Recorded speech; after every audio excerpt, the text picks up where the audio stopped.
Great. Welcome, everyone. I anticipate that we're going to have people kind of coming in for the next few minutes. So come on in and have a seat. But I will get started with our introduction and just to allow enough time for Jeff's presentation and Q&A. So we're delighted that you're here. We had about 100 registrants, so I know that there's going to be a number of people that are coming in probably for different panels that we're doing. The Reentry Summit, Community Strategies to Support and Empower Returning Citizens and Their Families. My name is Lisa Kelly. I'm co-founder and president of Mental Health Awareness of Michiana. We will hear this afternoon from a wonderful group of presenters who will share their experiences and perspectives on how our community is supporting men and women following incarceration and what more we can do to help their successful transition. Our organization, MHAM is what we call it, organizes classes, events, and initiatives that work to eliminate stigma around mental health, build collaboration in the community, and improve access to mental health care. When we hold public events like this one, we're shining a light on topics that we think are important to the community as a whole. We hope that everyone leaves here having learned more about the experience of the returning citizen, and also hope that you'll be inspired by what you hear about the good work advocates in our community are doing, and from two really exemplary citizens who have turned their lives around. We're delighted to partner with the St. Joseph County Public Library for this event and want to thank our sponsors, Self-Healing Communities of Greater Michiana, the St. Joseph County Community Corrections, and Anthem Blue Cross Blue Shield. I also want to thank our planning committee, Jeff Walker, Trey Goodhue, Takesha Jacobs, and Janae Carlisle for helping us to organize today's events. As far as logistics go, we'll have 2 short breaks in between the keynote and the 2 panels. Please visit the resource tables in the hallway. We are recording the event today, and we'll upload that to the MHAM YouTube channel so that anybody who couldn't make it today will have access to that. Finally, we really do value feedback about events. So there is an evaluation when you leave here today. You can access it through the QR code on the back of your program, or there's actually a link that's going to go out to all registrants. So all of that details are out of the way. As far as our speaker goes, I'm delighted to introduce Jeff Walker. Jeff is speaking today on trauma and the returning citizen. Jeff is originally from the south suburbs of Chicago. He's been a Michiana resident since 2007. He spent 13 years in project management for a local manufacturing company, and for the last 2 years has served as executive director of the Beacon Resource Center located in South Bend. Jeff is co-founder and board chair of Life Outside Reentry Assistance and sits on the board of directors for the City Remnant. As a practitioner of reentry initiatives in the South Bend community, Jeff is a passionate advocate for the returning citizen community. Thank you, Jeff, for being here today. And we will hold questions until the end of Jeff's presentation, but please join me in welcoming Jeff to the floor.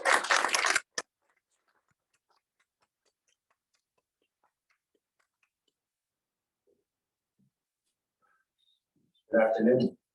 Good afternoon. Well, first of all, this is extremely exciting to be a part of this. And when I was invited to be on the planning team, it was like, yeah, of course I can do that. I have a very full life, but this is something that is I'm very passionate about. And so something that I jumped at the opportunity to be a part of. And I was just sharing with Stuart out in the lobby that it's encouraging as well to see an event like this and other things that are happening in St. Joseph County around reentry. Our sheriff is a huge advocate for mental health and diversion, and our magistrate and prosecutor a couple of years ago offered these expungement clinics. And so there's a real drive and a push for matters of justice and helping people who need support and to get their lives back on track. And then this is just another one of these events. And in the lobby on one of those tables, you will see another flyer for Locked in Solidarity. It's an annual event that the Beacon hosts. This will be our 7th year on Sunday, February 19th from 4 p.m. until 6 p.m. And our focus there is also on returning citizens. But this year we have a sub-theme that we're calling Changing the Narrative. And so you'll learn more about that when you come out and participate with that. And just want to give some acknowledgements. Just thank you for Lisa for hosting this, and again, inviting me and Janae and Trey and Takesha and everybody who's on the planning team. It's just been just a really cohesion trying to plan these things. So, all right, let's get started. Trauma and the returning citizen. For all the discussion surrounding the impacts of mass incarceration on both individuals and communities, one element that is often overlooked is the impact of the trauma a person experiences during incarceration themselves. Add to this the fact that most people who end up incarcerated are themselves victims of the traumas they experienced before prison. And it is not difficult to see how dangerous it is to ignore such a visceral problem. Today, we will highlight two things. First, some of the roots of the trauma that returning citizens bring with them from their experience of being incarcerated. And second, what communities can do to help them overcome that trauma, to help break the cycle of harm and of crime. But before we begin, let me make a few disclaimers. Firstly, I am not a mental health professional, nor have I spent time in prison, but I am in close proximity to those who have returned home and carry around a badge of shame. Secondly, the stories and situations that I will mention here today are from a Black perspective or a Black experience. Thirdly, these stories are in no way excuses or justifications of behavior for acts of violence or for crimes that have been committed. I'm going to share what I have prepared, but my hope is that we can have some really good conversations during the Q&A time, that we can hear from those in the room who are mental health professionals or those who have spent time incarcerated and may have some associated trauma. So let's dive in. Trauma, history, and the Black experience. As I was preparing for this talk, I remembered my days back in junior high school, long, long ago. There was a young Black boy who I will call Joseph. Joseph would have these recurring episodes that the school administrators would define as seizures. As fellow adolescents ourselves, the majority of students would walk on eggshells around Joseph. We never knew exactly what would happen to trigger these episodes. But when Joseph had a seizure, it would put the entire school on lockdown. I remember Joseph would show an uncontrollable rage and would chase students around the playground or classroom. When Joseph was finally subdued by the teachers, he would be on the ground, and I have a vague recollection of hearing the teachers trying to prevent Joseph from swallowing his tongue by using a depressor. I never knew what happened with Joseph. He was around, and then suddenly he wasn't. Thinking back on this, I believe Joseph may have been the very first person I ever saw with a serious psychological disorder. Historically, the African-American community has not been a people that would often seek help from a mental health professional. A psychiatrist, quote, was for crazy people, many would say. However, this community, my community, has carried around years of trauma from slavery, Jim Crow, living in abject poverty, and just being relegated to a second-class citizenship. Those eras and situations did not provide Black folks the access to mental health care. So whatever traumatic event a person may have experienced, people just learned to live with it. Silence and stuffing of those realities away were passed down from generation to generation. The stigma against mental health problems and care is stronger in Black communities because of the recent and historical abuses that healthcare institutions and the medical establishment have enacted on Black people over the last 200 years. A notable one is the Tuskegee study of untreated syphilis in Black males. It ran from 1932 until 1972. I would encourage you to look up that even more. Black women were regularly sterilized without their knowledge or consent when they went to doctors for routine gynecological procedures. I messed that word up a lot of times in practice. Came out good that time. Sorry. This happened as recently as 1966. Even though the Supreme Court ruled that eugenic sterilization was not a legit state goal all the way back in 1942. In theory, giving all women the basic civil right of procreation. The point I'm making is that Black people have a very good, legitimate, historical reason to distrust anyone or anything in the medical establishment. This distrust, although unspoken, has also been passed down from generation to generation. Next point, familial and personal experience. I am the youngest of 6 children in the Walker family. The youngest girl is 4 years older than myself. At the age of 16, my sister became pregnant as a result of being date raped. If that experience was not bad enough, my sister was essentially forced to marry the person who had manipulated, abused, and forced his way upon her. This traumatic event happened to my sister in the year 1977. It was the year 2013 when my sister shared this news with me for the first time.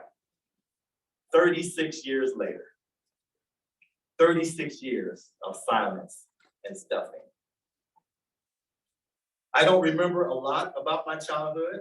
There are periods when some event or situation might pop in my head, but just to recall any situation is not something I have been readily able to do. Years ago, I went to a men's retreat, and we did this exercise called "One Thing That I Don't Want You to Know About Me Is." And what popped in my head was, around the age of 14 or so, I was sexually abused by an adult male from my childhood church.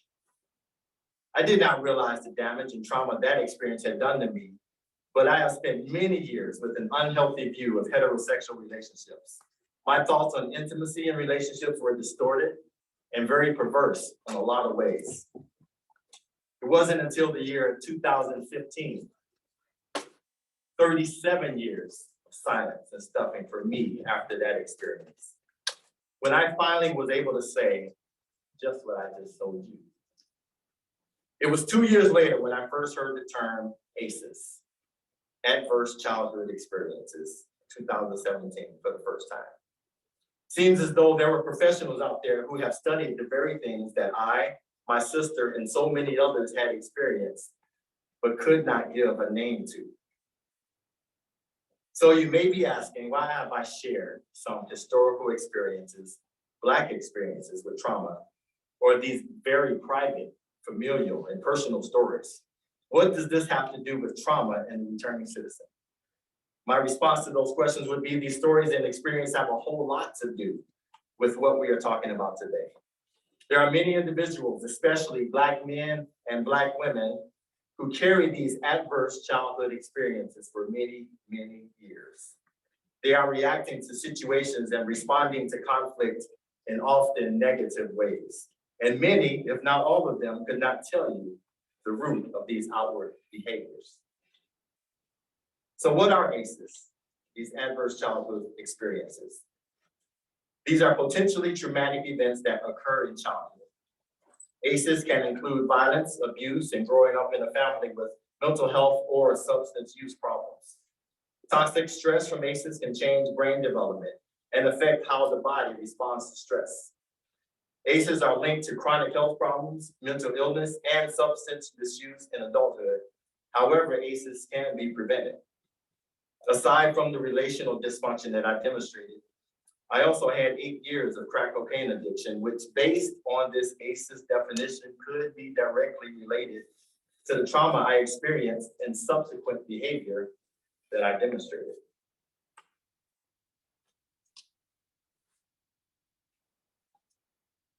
Prisons effect on trauma.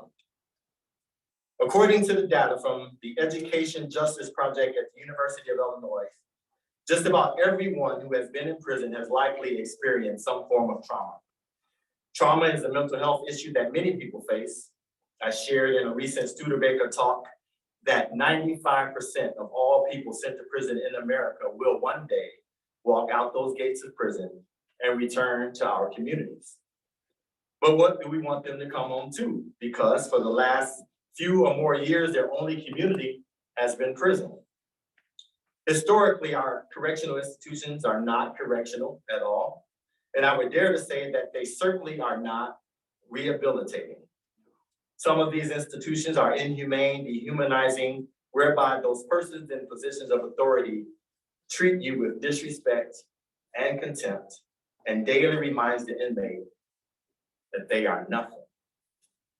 Human rights violations are rife in these institutions where the inmates are subjected to extreme violence and rape in a lot of cases. So if an incarcerated person has been beat down emotionally, psychologically, over and over, day after day, year after year, if they have experienced some type of physical or sexual abuse, then what would you guess this experience could do to a person's sense of self? The system is designed to take away your identity. We have chosen in America to not use our penal system as an opportunity to rehabilitate or to build up.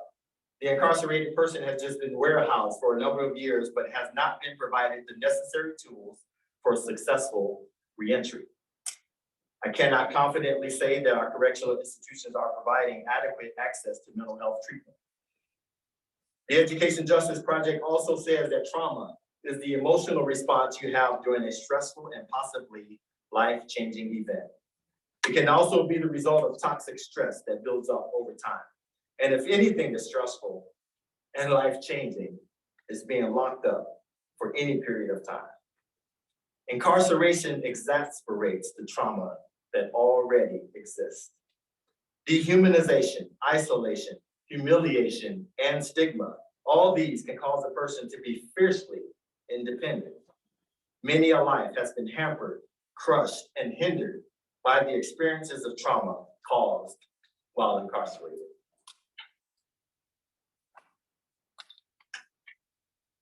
Some of you may have heard or seen the Kalief Browder story. That story is on Netflix.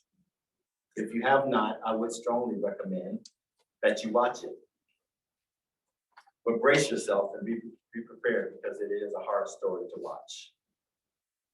Kalief Browder was an African-American youth from the Bronx, New York. He was held at the Rikers Island Jail Complex without trial between 2010 and 2013 for allegedly stealing a backpack containing valuables. During his imprisonment, Browder was in solitary confinement for 700 of those days. While incarcerated in 2010, Browder made his first suicide attempt. He tried a second time on February 8th, 2012, trying to hang himself using strips of sheet tied to a ceiling light in his cell. Browder later said the correctional officers would goad him to commit suicide. On another occasion, after an appearance before a judge, Browder made a sharp implement from the bucket in his cell and started to slit his wrist, and an officer intervened. After his release, Browder continued to have symptoms of depression.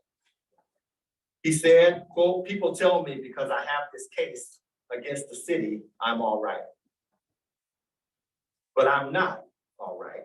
I'm messed up. I know that I might see some money from this case, but that's not going to help me mentally. I'm mentally scarred right now. That's how I feel. There are certain things that changed about me, and they might not change back. Before I went to jail, I didn't know a lot about a lot of stuff. And now that I'm aware, I'm paranoid. I feel like I was robbed of my happiness." In November 2013, Browder made another suicide attempt and was admitted to the psychiatric ward of St. Barnabas Hospital. the first of 3 admissions to that ward. On June 16, 2015 at 12:15 p.m., Khalif Browder hanged himself from an air conditioning unit outside his bedroom window at his mother's house. His mother discovered his body.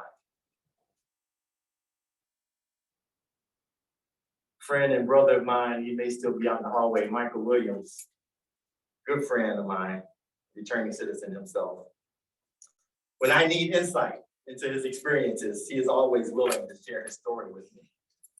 In this case, I asked Michael if he would say that he experienced any trauma during his incarceration or even after. Michael said, quote, I would say I experienced trauma in many ways. There was a time when over the course of 2 weeks, we had no drinkable water, no water for showers. There was also a rough time during winter where we had no heat. We were literally shivering at below 0 degree temperatures, sleeping fully dressed in our coat, pants on and a blanket. Michael said he also experienced trauma from his stepfather, who was the cause of a lot of issues in his life due to his abuse. One of the most dramatic things he experienced was when he had marijuana and he ran from the police because he knew if they caught him on that dark road that they would have hurt him. So he pulled into a lit gas station. He said they pulled me out of the car and had all their guns drawn on me, only then to be handcuffed and shoulder slammed into the trunk of the car and his arms raised up as high as they could raise them and completely tore his rotator cuff. Personal case study.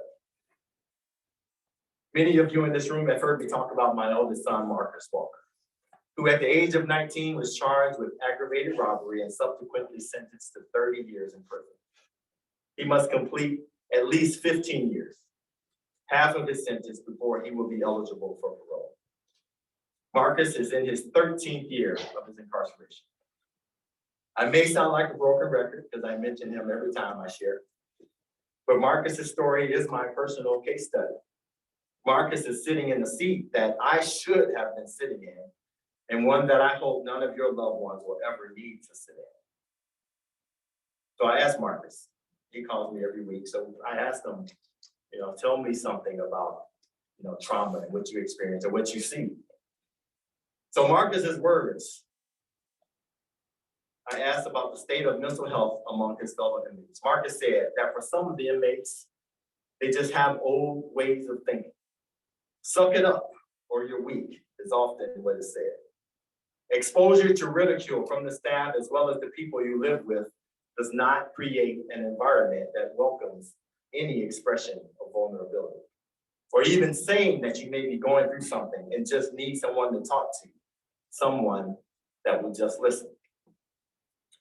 An anonymous person once said, in prison, people tend to mock those who go through a mental health episode. Everyone knows who's taking pills. You condition yourself to not talk. You don't want to express your feelings or even admit that something is wrong. Marcus said that there is access to seek mental health treatment at the prison units, but even that can be risky. Because based on what you tell the person during the interview, that inmate could end up in isolation or on suicide watch. So the guys with even a notion to get the help they need won't take the risk. What ends up happening is the person carries and stuffs the effects of prison life, missing family and uncertain future, and all sorts of other things. Some guys there will never go home, so they have nothing really to look forward to. Marcus says some of the guys at his unit have been there 20 or 30 years. They have no family. Their families have either died off or they've completely disowned them. There aren't any good ways to promote mental health, he said. COVID exacerbated this when everything shut down. But for him, having outside outlets and support helps keep Marcus's outlook positive. But those without the support is a constant reminder of what they don't have. Activities, recreation, outside guests are mentally stimulating, and that gives the inmate something to look forward to. It provides an opportunity to take on a new perspective. So, closing, as always, the question we need to answer is, what are we going to do about all of this? For me and Marcus, when he comes home, this means creating a space where he has an outlet to share his experiences and talk about the trauma. And that trust between he and I has already begun. But for us in this room today, how are we going to help our community? How are we going to help our community heal from the root causes of trauma that can lead people to a life of crime? The trauma our community experiences as a result of the commission of a crime, and the trauma that people carry back with them after they've supposedly paid their debt. Of course, we need more mental health resources. Of course, we need support structures and community assistance programs. And of course, we need more opportunities for people coming out of prison so they can break the cycle of crime and trauma. We need to ask ourselves, what are prisons for? We need to tear down the prison industrial complex and decide that we will be a society that will seek to rehabilitate the incarcerated and restore the individual. One that will help a person find their identity instead of stripping a person of their identity. But each of us also has a part to play in creating the kind of radical welcome that can truly begin the work of healing. Our community and those who are wounded in it are worth it. Thank you.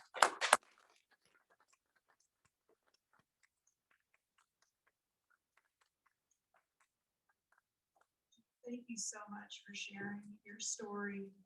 It's really so powerful. So thank you for being here. We'd like to open it up for questions. So if you could raise your hand, we'll try and do our best to answer anybody's questions. So would we like to get us started with questions for Jeff about his presentation? Yes, go ahead. Talk about folks who are incarcerated, have to deal with vulnerability or lack of confidence, whether they receive adequate mental health services. My personal experience is that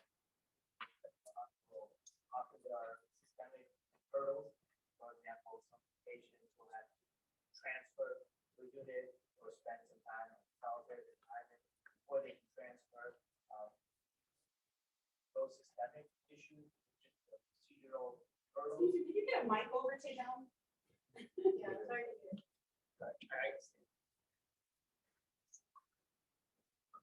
Sorry about that. I was asking about folks who are incarcerated, jailed, or prisons, and the various hurdles that they face when they're seeking mental health or just trying to find an opportunity to express vulnerabilities. The patients that I see, they often complain about the procedural hurdles, having to transfer from one location to the other, or spending time in solitary confinement, the shoe hole up wherever the term is, and then they go. So those procedural hurdles, for lack of a better term, that's how I'm describing it, versus some of the more cultural hurdles, as you described it. In your experience, what do you see as the biggest opportunity to initially overcome? If we're going to take a solution-based approach to this, do you think maybe we can start with some of these procedural hurdles, or maybe some of the cultural hurdles when we're trying to help those incarcerated address vulnerabilities and mental health?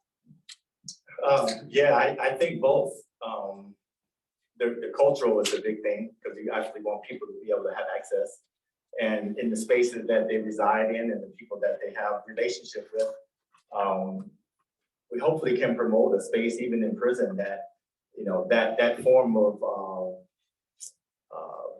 help or assistance is invited. You know what I mean?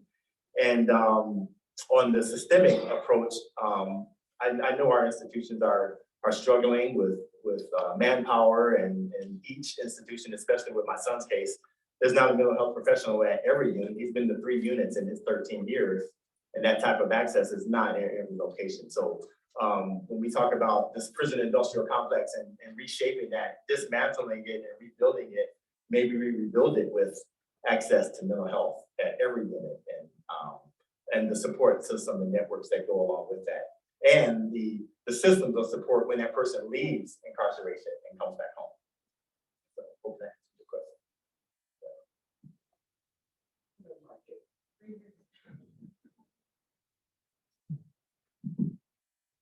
Look here, my name is Joe, right? And I spent a little bit under a year in what they call administrative segregation a long time ago. That's where I learned how to talk to myself. When I came home, I couldn't deal with being at home because everybody come out, do this, do that, do this, do that. So I went back to the mob. I got sent home, I got sent away again. I finally came home and said, man, I don't want to go to jail. So the next time I break the law and they come see me, we're gonna have court wherever they find me. And I bummed around for the next 15, 20 years. And all the stuff y'all talking about re-entry, it wasn't prison for us. There was only live or die. So I got involved with drugs and I tried to kill myself with dope. Thank God I found my way out of that. I'll be celebrating 8 years on May the 1st.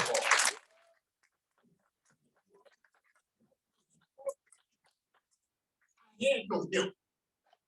I went to the center for the homeless. Y'all helped me get an apartment, then you threw me out because I got a support and left me to die. I know I sound angry because I am. See, I got a son too. He just got finished doing 20 calendars. Because the sins of the father has been visited upon the son. Yeah. Come on, man. Joe, let me jump in there, man. Thank you for sharing, brother. Yeah. And I understand your anger, man. And we acknowledge your anger. And that's what this is all about though, Joe. Maybe the system wasn't set up the way it should have been 8 years ago for you, but that's exactly what this is for. St. Joseph County, maybe you missed it when I started. This county is doing tremendous things. We're making great conversation. Hold on a second, Joe. We're making great strides to support men and women coming home. And it's not an easy thing, but things like this are gonna help us continue with the momentum and continue to build it. And hold on to that, Joe. Let's talk privately, okay? Let's talk privately after this, man, because we want to make sure you can talk and you can express yourself, okay? Anybody else? I'm good now, that's fine.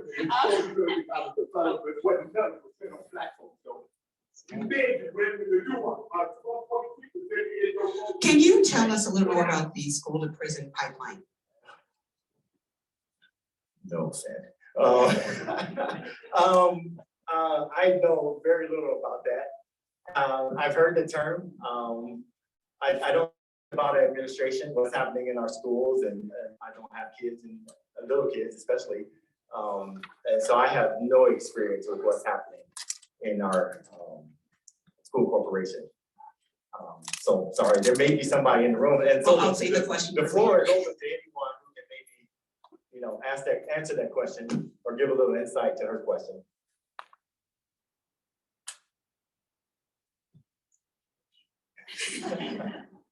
Never mind.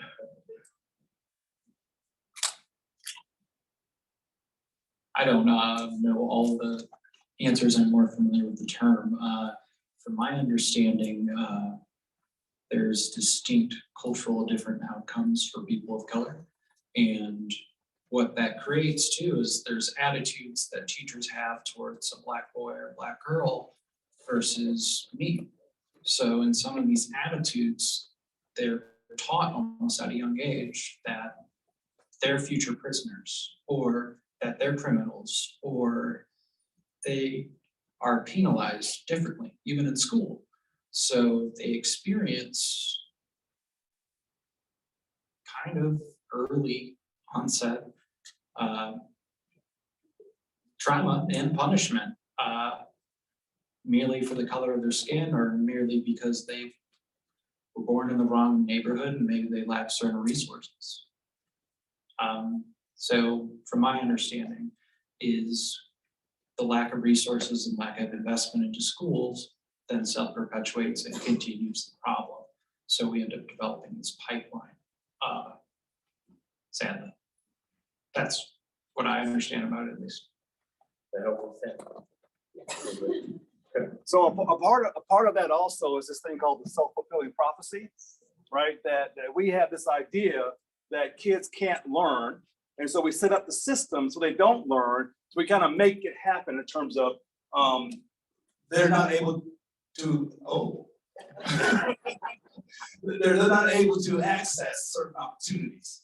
And then that lack of access leads them down a path that says, I will get attention however I want to get attention. And then they're punished for that. And they're actually written out of the scheme in terms of education because of this idea of they don't want to learn, therefore we're not going to teach them.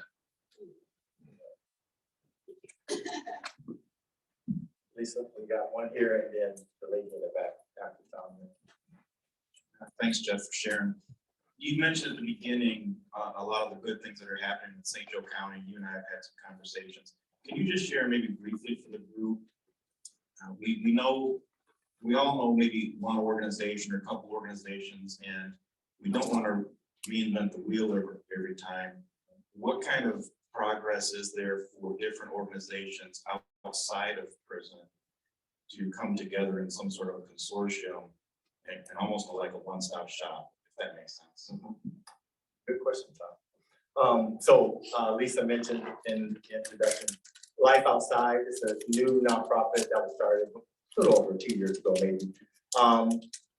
Still trying to get traction in the community, but the sole purpose of that is to provide that one-stop shop type of interconnection with organizations that are doing amazing things in the community. And lost my train of thought. Life Outside won't necessarily do all these different things, but we've got relationships with organizations and partners in the community that are, and the hope of it, and many of you in this room probably received an email, is to create this justice coalition and this wraparound system in our community, in our county, that will just, all the stakeholders, Mr. Isaac Hunt and his people, and the prosecutor's office, and the sheriff's office, and the police office, and our organization, and MHAM, all these different organizations can come together and meet monthly or quarterly and just talk about how do we continue to move the bar in the right direction to provide, community resources. So, yeah. Hold on a second. Back.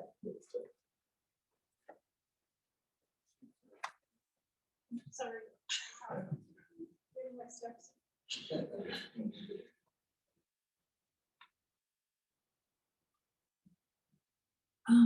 I have a nephew that's incarcerated, and I can see that it is quite a bit related from family trauma.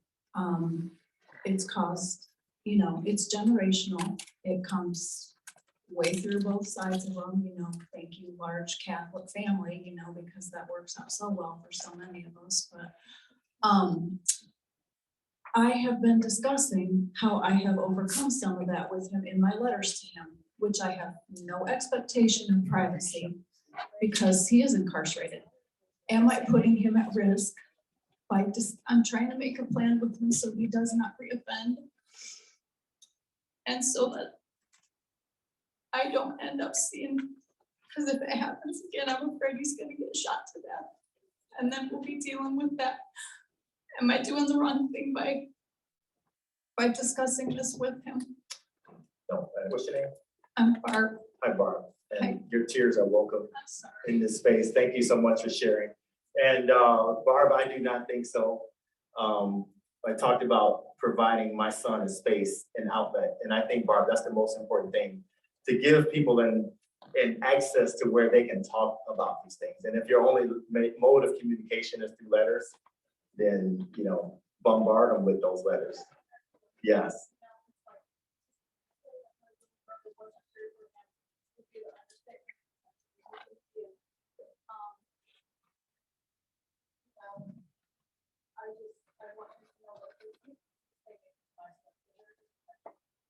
And acknowledge the pain, acknowledge the struggle. And that's what I do, and I'm like, I know you've got some stuff that you could unpack, but, I know you probably can't write that to me now, or I just don't know what else.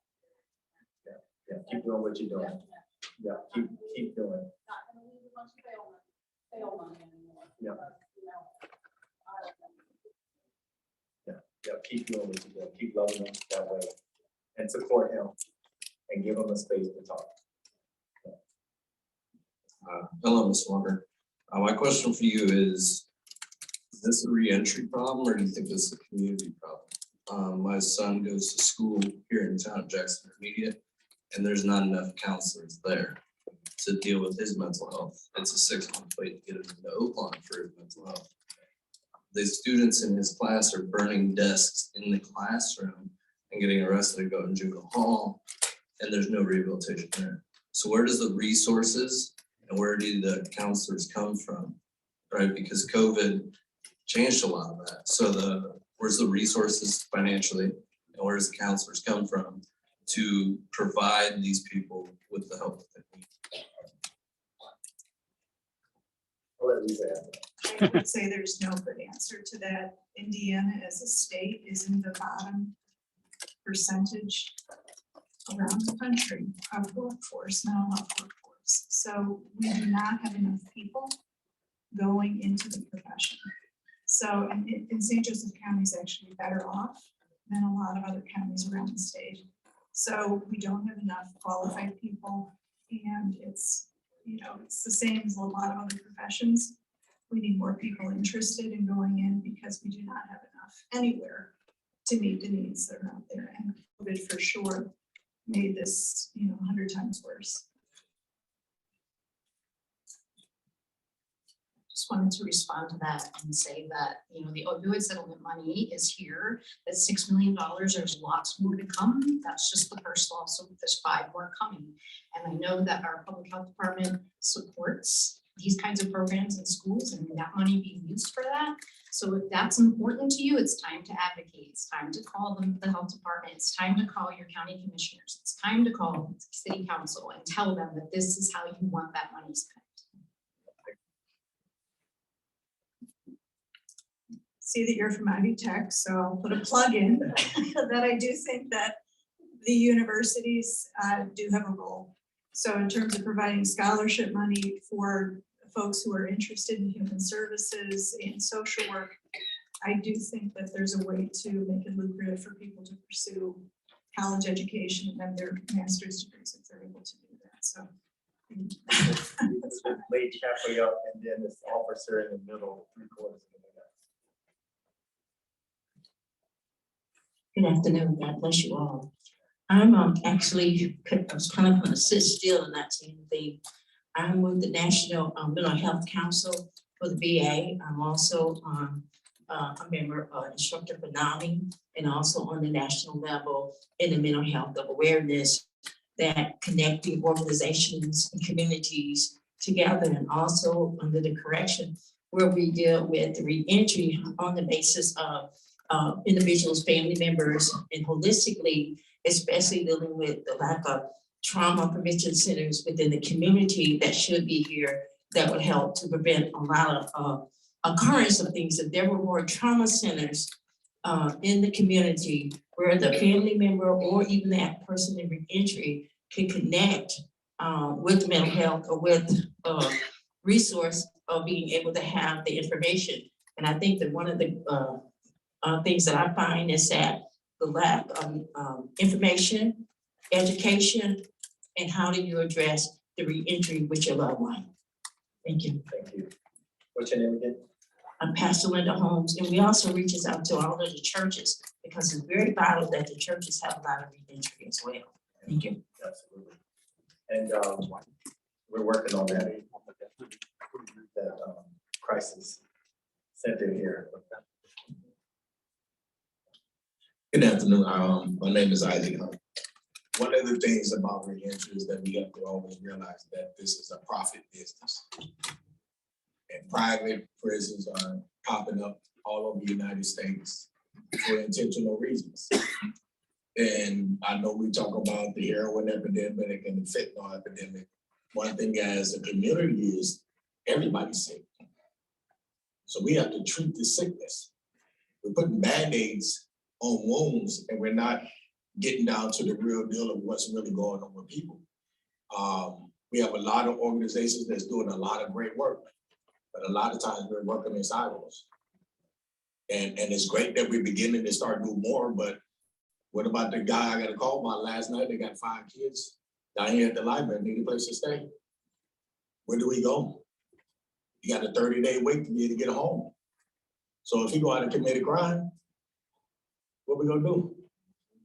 You just gonna incarcerate him because he fell off, you know, and had a mental breakdown and he got custody of his kids? We're supposed to be, that's my brother, that's my neighbor. And how do we provide a service that's excellent? You know, I understand what we did with the motels. We had to do something. But where's the plan moving forward? This is what we always get as our being. We start something, but we don't plan ahead so that way we're prepared for when the incident comes around. We put a Band-Aid on it. We got the mental health crisis relief center that's coming from the county council. The city put their money out there ahead. Why are we not going to the county? We always say go to the city, right? Where is the skin in the game for the county for mental health facilities in our community that we need? And I have not ran into too many young men and young women in this community that's involved in gang and gun activity that don't have mental health and substance abuse issues. And we put it on the jails. The mayor's not at my son's house. He's at his house. As a parent, it's my responsibility to look over my son. It's the neighbor's responsibility if they see him wrong and say, stop, I'm going to get the parent. Where are we going to? You don't want to say anything to your children. Going to school to be the babysitter. I used to say the teachers ain't doing their job, then I realized it ain't the teachers, it's the parents. When they come in there and cuss out the teachers. Keep it real. So we gotta be real about these conversations. We try to be politically correct. But people are dying because we're not being real. So I just ask that everybody really get engaged, understand all the services that's around, right? Everybody's not doing perfect. I'm not doing a perfect job in trying to help them deal with these situations, but we're trying to help. We just need to help each other. And these young men, when I came home from prison, there was no program that could help me. You know what I had? My mother and my father, my brothers and my sisters that opened up opportunities and doors for me so that I could be the man that I am today. But I had people walking alongside of me say, no, don't go right. Don't you see that McDonald's sign on the left? Why you turn around? And then keep correcting me and stayed in my life. This is what our young people are looking for. And at the end of the day, watch this. This is a great panel. Where are the young people? Yep. Amen. There's always people that look like me. Amen. That's talking about all these conversations and not understanding what our young people are going through. Amen. With the popping the pills, the fentanyl, the social media, the domestic violence that's going on in our schools is absolutely ridiculous. Nobody's dealing with it. One counselor, one social worker per school. How are you supposed to deal with that? How many kids does a social worker in the school have? So how can they do this outside, going to homes to check on people and stuff like that, like you do? To build the one-on-ones with them so that way they doing it because, hey, you know what? You showed me how to do this. This is what we got to start doing. We got to change the narrative. And we got to show our kids we love them because right now they don't think we do. So I hope everybody heard it because we really got to start working together. That's all right.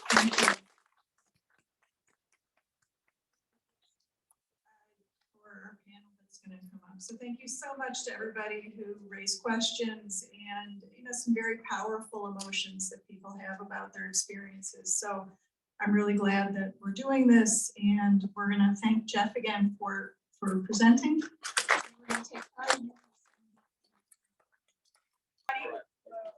My name is Takesha,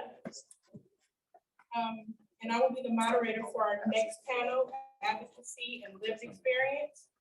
I am the outreach coordinator for Health Awareness of Michiana, and we have 4 awesome panelists, and each of them will share their unique insights and experiences. I am happy to welcome our 4 panelists.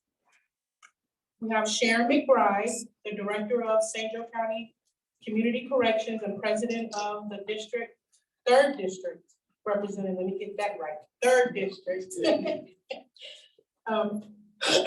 Representative of the South Bend County Council. Thank you, Sharon, for being here.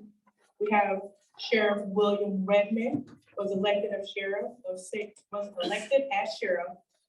Joe County in 2018 and re-elected in 2022. Thank God. Sheriff Redman has been Okay, I'm sorry. Sheriff Redman has been actively involved with the community, yes, he has, attending numerous events, being on the party, and being engaged with the citizens he serves. He has strong passion for assisting those dealing with mental health and substance abuse concerns, for providing second chances to those willing to help make a positive change in their lives. Thank you for being here, Sheriff. Mary Amy Smallwood, she's the owner and CEO of Legacy's new clothing brand, and the owner and CEO of Legacy Presents Good Deeds nonprofit organization. Wonderful, wonderful woman. Thank you for being here, Mary Amy. And Alejandro Saucedo. He is the CEO and owner of Indiana Needs Cleaning. Thank you very much for being here, Alejandro. You are a star in our eyes. So these are our wonderful panelists.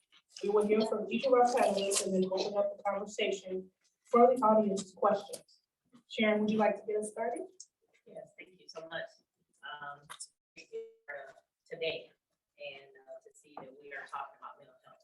It is a great topic for our community to start coming together, working together instead of in silos. There are definitely challenges to people with mental health issues. I've been the director of St. Joe County Community Corrections Juvenile Center for 13 years. And it has been a challenge for years, especially in 2011, when the state cut out the funding for mental health. And that is really sad to say, when there's such a great need for mental health in any community, for us to not have resources available.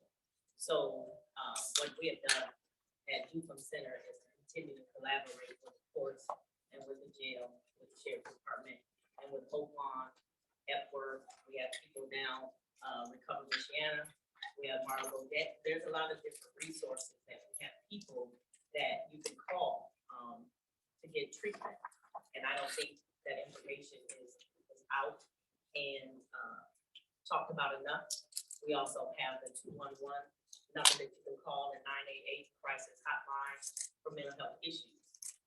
Some of the things that, Youth Center is a work release facility that has up to 108 people that can be residents there.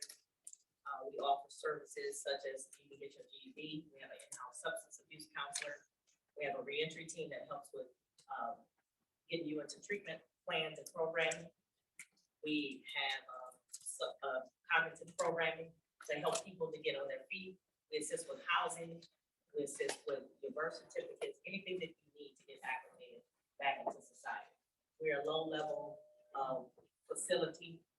We have a lot of people that are there with mental health issues. I'd probably say 80% of our clients have a dual diagnosis, meaning a mental health and a substance abuse issue that we have to deal with. One of the major challenges that we have had over the years is getting treatment and getting beds. They closed down the hospitals in about 2010, 2011. And locally, we had hospitals, Logan Center, Madison Center, and Logansport Hospital. And now there are no beds available for us to take them to. And I've reached out on several occasions, and I see Alicia Wells in the audience, called her in the middle of the night to get somebody treatment and get them transported all the way to Elkhart. So when you talk about mental health, it's huge. I am honored to be a part of the Mental Health Crisis Center that the mayor appointed me to be a part of that over 2 years ago. I'm honored to be a part of the city that we stepped up as a city to fund the Mental Health Crisis Center for the first year and looking for funding to move forward. So that is a great need that we need in our city. I would like to say that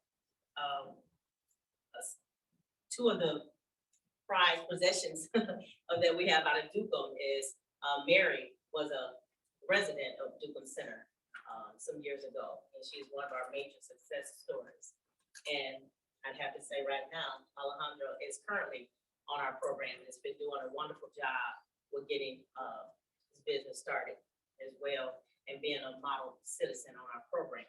So some of the things that Ducombe Center people don't know in the community, we assist people to, when they come home or in lieu of jail or prison, and you're on our program, we do have programming to get help, for you to get treatment.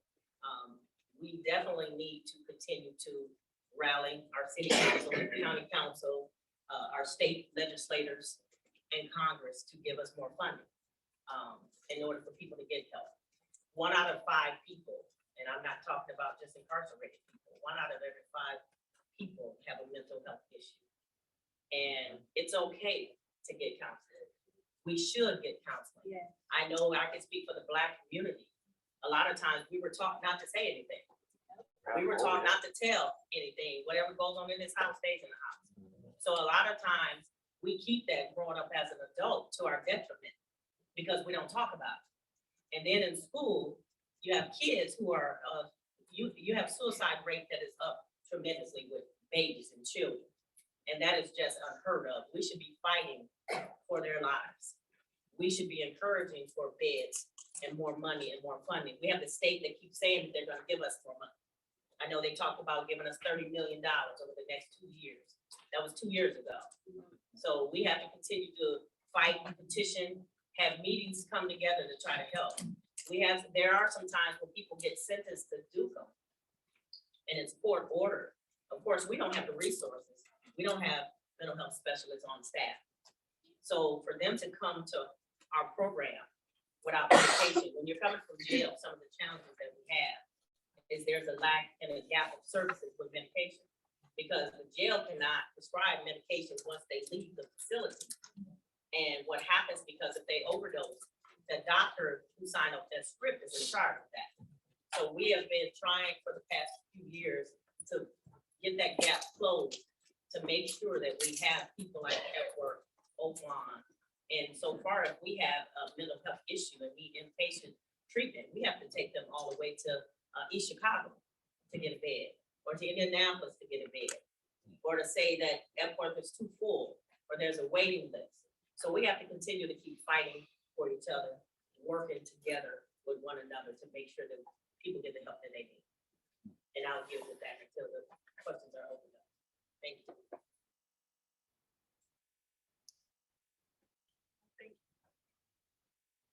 Thank you, Sharon. Our next speaker is. Who wants to go next? Go ahead. I think I was next. Well, good afternoon, everyone. Thanks for that shout out. Keith, really appreciate that. But thanks to the Mental Health Awareness of Michiana. Thank you to Lisa and Jeff for contacting me and asking me to be a part of this panel this afternoon. This is an extremely important issue. It's not an easy issue to discuss. A lot of people don't want to talk about it, but it's something we have to discuss and deal with. We can't hide behind it. As Sharon just mentioned, 1 out of every 5 people in the community are dealing with some type of mental health illness. And we are certainly seeing that within the walls of our jail and the people that we deal with in law enforcement on a day-to-day basis. So just a little background about our jail. Our daily average population is 698 people. Throughout that year, we book 6,600 people into our facility throughout the year.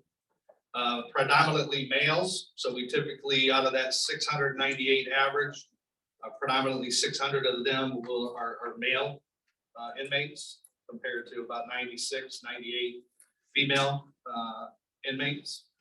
And then nearly 3,200 inmates are on some type of psychotropic medication. So what's important about that is the 698 people that we average in our jail, a large majority of them are on some type of psych meds. And as Sharon mentioned, when they get released from our jail, they no longer have those medications unless they are doing some kind of follow-up with Oak Lawn or some other community service programs here in our community. So that leads to some serious issues. A lot of the mental health that we see in law enforcement, the concerns that we have, are when family members or friends call and say, hey, my friend or family member's out of control. They're suffering from mental health crisis and they're not on their medication. We hear that constantly. So medication and making sure that people are treated appropriately is definitely an issue that needs to be addressed, and we've been trying to do that. When I ran for sheriff in 2017, 2018-ish, one of my goals was to do more with mental health. As a patrol supervisor at that time, I saw the need for mental health assistance. We were realizing that our mental health calls for service were increasing. Mental commitments issued by local judges were increasing. So that was one of my goals as sheriff that I wanted to work on. And one of the first things I did as sheriff is develop a mental health officer. Some of you may already know Sergeant Dan Benicki. He's a full-time police officer, but he also assists specifically to deal with mental health crisis. So one of the goals that we had with this program is to have a full-time police officer. And some of you that have been in this area for a long time or for some period of time may remember Captain Ed Friend of the South Bend Police Department. And Captain Ed Friend, what he did was he reached out to, and it was more of a senior citizen mental health focus, but he would reach out to those individuals and try to make sure that they were going to their treatments, getting the medication that they needed, and going to their court hearings. And so we kind of wanted to model that off of what used to be here with the South Bend Police Department many years ago with Captain Ed Friend, and bring that to the forefront. And so that's kind of what Sergeant Dan Benicki's role is to try to bridge that gap. So my goal as sheriff is when we release somebody from custody, I didn't just want to have our staff walk them to the door and say, good luck, don't come back. We want to try to do more with wraparound services and things that are happening here in our community and organizations that are assisting with that, and try to become a more trauma-informed police department. And so we have our officers who have gone through more training on trauma and the reasons behind, the reasons why people commit certain crimes, the reasons that they're in those situations. And we've heard a lot about that today with what Jeff shared, and the trauma that people are dealing with. So we were trying to be a more trauma-informed police department and try to assist people that are being released from our facility. So fast forward a few years, of course, we wanted to do more programming in the jail, bring different organizations from outside the jail inside. And unfortunately, we started that process and then we got struck with COVID. So COVID was to be, I'll try to be as nice as I can. That was a complete nightmare for us in the jail. Trying to social distance 700 people from one another, trying to manage that, and listening to all the different changes that were taking place on how to handle COVID. It was a rough time. So a lot of the goals that we had set early in my first term were put on hold as a result of that. So I would like to say that we're catching back up and getting things done now, and I'll share some of those here in a minute. But during that time, we also had the opportunity to partner with the Family Justice Center, who's in attendance here today, and partner with a grant opportunity more focused on domestic violence. And we were, well, once we received that grant, it was over $400,000 in partnership with the Family Justice Center. We were able to add a social worker, and Sergeant Benicki kind of got involved in that. Then we started realizing everything that was overlapping with each other. Domestic violence, mental health, substance abuse, a lot of those go hand in hand. So over the process of a few years, we developed what we refer to now as the Crisis Services Unit. We have a couple social workers, we have 2 full-time police officers, as well as a couple of college interns that are focusing on helping domestic violence victims, assisting those who are suffering from mental health crisis, and other issues such as housing and job placement, things of that nature, to try to help people so that they don't come back to our facility. I am really big on that. I have been committed to that, just trying to keep people out of our jail that don't belong there, and try to assist those individuals that need help and want help. So we have a Crisis Services Unit that's up and running. They do a lot of work. We just started implementing some of our new jail programs. We've had religious programs. We kind of had to put things on hold, but Steve Coyle, who is our chaplain, has just started teaching more religious classes and continuing that. So we have 8 religious classes that are taught throughout the week. We partner with our food service company, Aramark. So we have jail workers that assist in the kitchen. Now they can get certified, get certifications. They learn on-the-job training in our kitchen. And then upon release, we try to partner them with local businesses and restaurants that support second chance opportunities. And so those individuals have jobs lined up for them working in our local restaurants. If you go any of our restaurants, they all have help wanted signs. So there's no reason why they can't get a job right now. But we're trying to help with that process. Again, not trying to just walk people out the door and say, good luck, come back, but give them those other opportunities that they have available. We just recently partnered with Goodwill and Excel to start teaching the 40-hour core education program to individuals in our jail. Pre-COVID, we had it worked out to start teaching the GED classes with South Bend schools. And again, we weren't able to do that because of COVID. But we are going to try to work with South Bend schools and get them into some of the programming that we'll be conducting. We just made that announcement just a few weeks ago. We opened that up to the inmates that are in our facility. We had over 60 requests to be in that original first program or the 40-hour core program. We decided collectively just to do a small group first, just to run through the program and see how everything goes. So we had over 60 requests. We're going to start with 10 individuals in this first program to see how that goes. We have been in contact with St. Margaret's House. Again, we had some conversations pre-COVID about bringing St. Margaret's House into our facility and help deal more with the female population. So we're having those discussions now, once again. So just so you know, we are trying to utilize our services here in our community, do more programming in jail to help with this mental health crisis that we are all faced with. And then lastly, to end my part of the presentation, I've been a huge advocate for the Mental Health Crisis Center here in our community. I have spoken vocally on many occasions, wrote several op-eds to the South Bend Tribune, and I've been very passionate about the importance of getting more mental health services here in our community. As a sheriff, I can tell you that I represent one of 91 other sheriffs throughout the state of Indiana. And the conversations we've had for several years now is trying to get more funding from the state level. We, as the state of Indiana, rank 46th in mental health services in the entire country. That's unacceptable. Yeah. But all of us sheriffs are dealing with some type of mental health. Every sheriff's different. Some jails are larger, some are smaller, but we all have mental health. One thing in common with all 92 sheriffs in this state is we're having mental health issues, whether it's in the jail, outside the jail, whatever.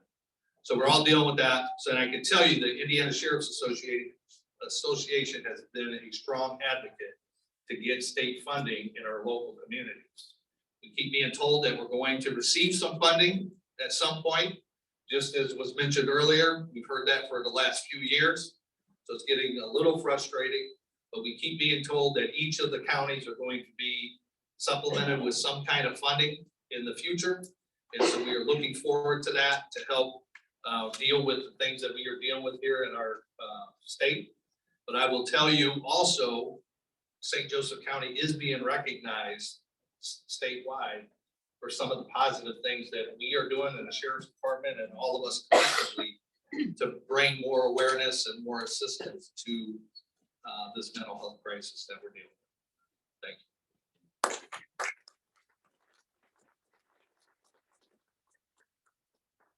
Thank you, Sharon. Mary Ann, you want to go next? My question is lived experience. So,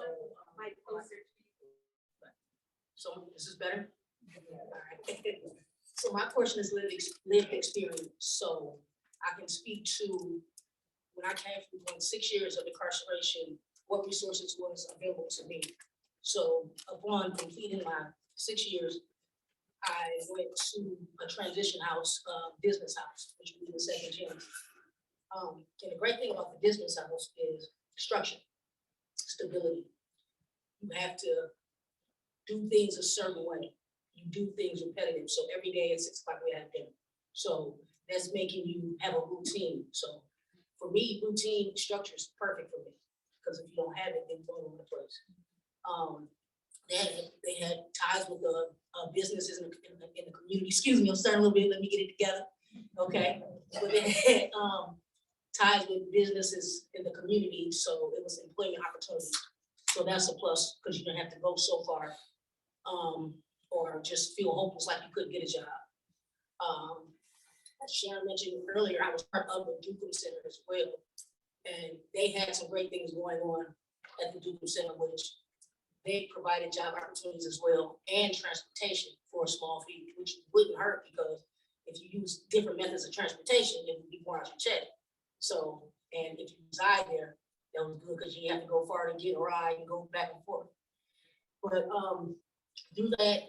I think actually, from my experience of from incarceration, I read a quote before and it stuck with me. And it says, "People change for two main reasons. Either your mind has been open and your heart has been broken." And for me, it was both. So it's a choice. I think everything is a choice. If you choose to do different, it's really a mindset. Because you can have all the resources in the world, and if your mind is not equipped to handle those resources, you're not going to do anything with it.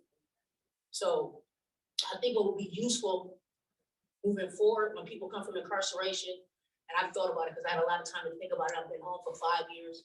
First time ever I've done everything correctly. I feel good.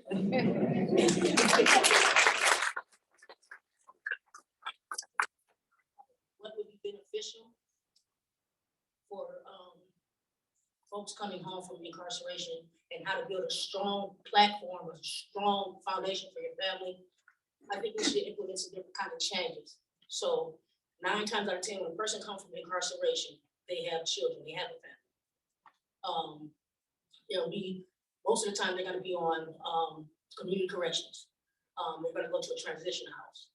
Okay, so if a person is doing all of those things, maintaining a job the whole time, give them 12 months to do that. After that, allow them to reach the next level. I'm talking about first-time homeowners programs for individuals. You gotta give people something that they can hold on to, something they can feel. Whatever is tangible means it. And to even make that go further, we need to financial literacy classes, parenting classes, everything, all the dynamics to make a family strong. Because if the child sees the parent working and doing different things, and not only are you renting, and if you are not able to pay your rent, you get kicked out. So kids are used to moving around. I know I was when I was young. But when you finally get a stable foundation, and your parent tell you this is our house, and the kid be so happy, like we don't have to move, you don't have to go anywhere again. So you build a family structure. So we have to do things differently. Besides, we can give a person a job. I always say I'm working, but it ain't working. Because you gotta give me a livable wage. Who paycheck to paycheck? That's not sustainable for anyone. You know, people want to see something, and they said when you get a check, pay yourself first instead of paying all your bills. Because if you're working every day, every single day, and you don't have nothing to show for it, then your mind goes to a different and start thinking different. It might send you back to your old ways. So we just got to implement different things for us to be stronger, because if we don't do things differently, then we'll never get anywhere. You can't keep thinking the same thing works, and the same thing doesn't work for everybody. What worked for me may not work for somebody else. You know, I just had a strong mind. I've always been an ambitious person. But like we're talking about mental health, everybody don't have that.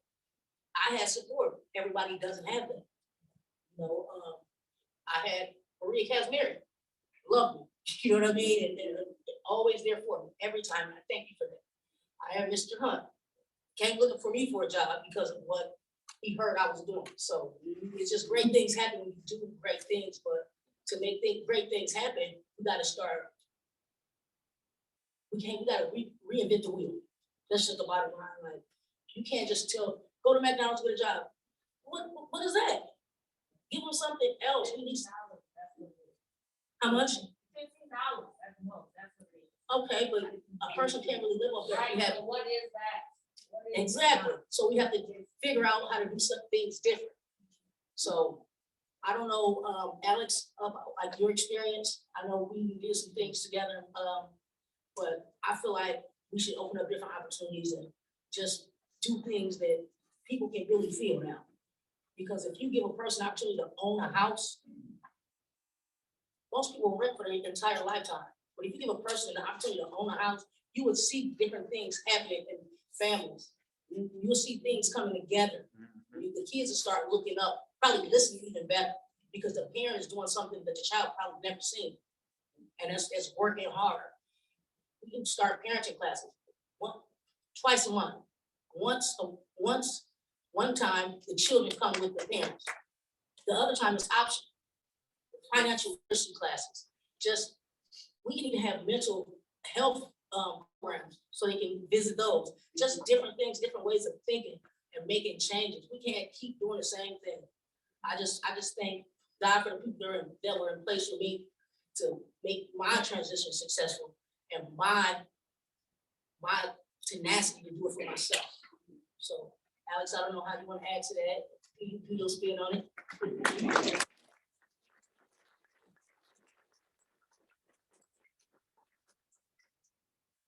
Alex Saucedo. I was released from incarceration. My name's Alex Saucedo. I was released from incarceration 7 months ago.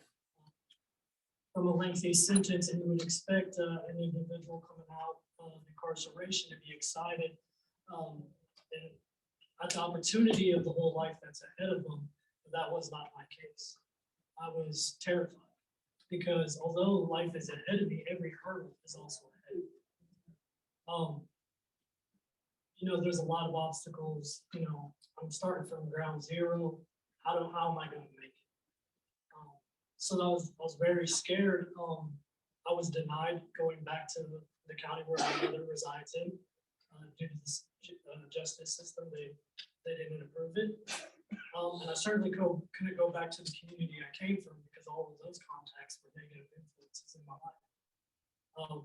Thankfully, I was part of the small percentage of individuals who got to participate in the Indiana Department of Corrections South Bend Reentry Program, where I was able to obtain gainful employment, was even promoted while I was there. I got to connect in community resources and volunteers such as the South Bend Reentry Center, or the South Bend Civic Theater, the Granger Community Church Food Drop, and other community events. And I was also allowed to participate in 12-step fellowship program to address some of my ongoing addictions issues. So when the decision came where I had nowhere and nothing to go to, just seemed like I had kind of made a home in South Bend, so maybe I should just stay. Thankfully to St. Joseph County Community Corrections, because DOC had neglected to approve or move forward with any progress in getting me situated, St. Joseph County moved rapidly and got me an approved transfer. So I thank them for that. I was also put in an application at the same local halfway house program that Amy was a part of. And so I had a home. I had a home with a warm bed, food in my stomach, and an opportunity to start my life. The halfway house was also a resource where I was able actually the Department of Corrections, but the halfway house program assisted as well, but I was able to get medical assistance, which was something I was not able to address in the Department of Corrections. So I was able to obtain that. I had transportation to and from work because vehicles were donated to other residents in the program, and then we all just pulled together, being able to get back and forth to work. I also just had family with these brothers in the program. They supported me throughout my recoming back to society, which is something I needed. Because the day I had gotten out, there were difficulties from the gate. An individual that supported me throughout my incarceration that I thought was on the right path told me he was taking me to a cookout. So I was pretty excited to be having a cookout my first day out of prison. When I got there, there was narcotics being used and he was there to sell them. And that was my first interaction with society fresh out of prison. And I was terrified. And I was praying my whole way through it. So when I went back to my home community to make this transfer, I was excited to see my family. My mother informed me that nobody in my large Catholic family cared to see me. So I didn't have family to celebrate my release with. Even when I did get the opportunity to finally see my sons, I mean, that was an awkward situation. Because I had been gone for so long and all the trauma that I had caused in their lives from being an absent father. So these are just some of the mental things that I fixed. So there were so many community resources. On the table out there, there's a kind of a flyer of some. The halfway house connected me with Take a Heart, Take 10 program.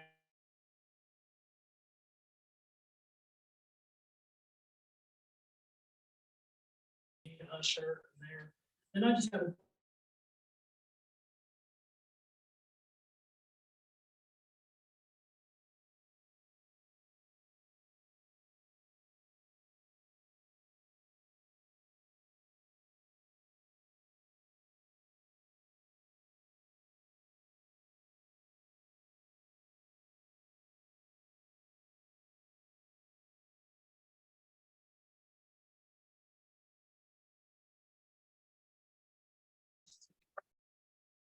grateful.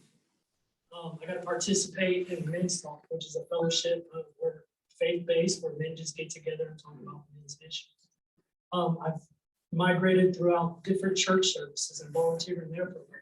I got to be a part of Recovery Michiana, which tackles and takes on the disease of addiction and that battle, and just make so many connections and support people through that. But my halfway house time had to end. You know, I had to learn how to stand on my own because I was growing at a rapid pace and I was after the life I had basically been dreaming about pursuing for all those years behind those bars. And you would think that when I finally moved out and got my own apartment, I would be excited and happy. And a part of me was, but all part of me cried myself all night that night because I was so scared. Because for so many years I had been around hundreds and hundreds of men in a dormitory sleeping next to me that I didn't know how to be alone. And I'm still dealing with that. It's still an ongoing battle. But, you know, with so many connections I've made, you know, everyone's giving me a hand in that. And I also got to meet my youngest son at that time. This was right around when I moved out 2 days before Thanksgiving. And I got to meet my youngest son, who I've only spoken to through phone calls. And our time together, you know, paying my fees for community corrections, moving in, deposit, you know, that was a large sum of money that I had saved up. So my finances weren't exactly best for us. But thankfully through Hope Ministries, they provided Thanksgiving dinner, and the entire week he was with me, they provided meals for us as well. We got to go to the Croc Center and utilize that as our basic playground. And also we volunteered as kettlebell ringers, which was just a cool experience for both of us as father and son together. So thank you to Croc Center. I still utilize food banks, and I look forward to Monroe Circle's breakfast and lunches on Thursdays and Tuesdays, just to offset some of the financial costs, because on house arrest fees, child support to 3 kids, and rent alone is quite a large amount, just on those 3 bills. Another incredible resource as far as being a business owner, I have to thank the South Bend, or the St. Joseph County Library in Studio 304. Yes. Studio 304, I'm there every day. You'll find me there. Utilizing their software, and there's even a community within that circle. People who are just collaborating and sharing ideas and trying to lift each other up, and free printing. There's so much access at Studio 304, so I'm very grateful for that. I'm also, as of last week, or officially Monday, I was a recipient of the South Bend Small Business Grant to further expand my business.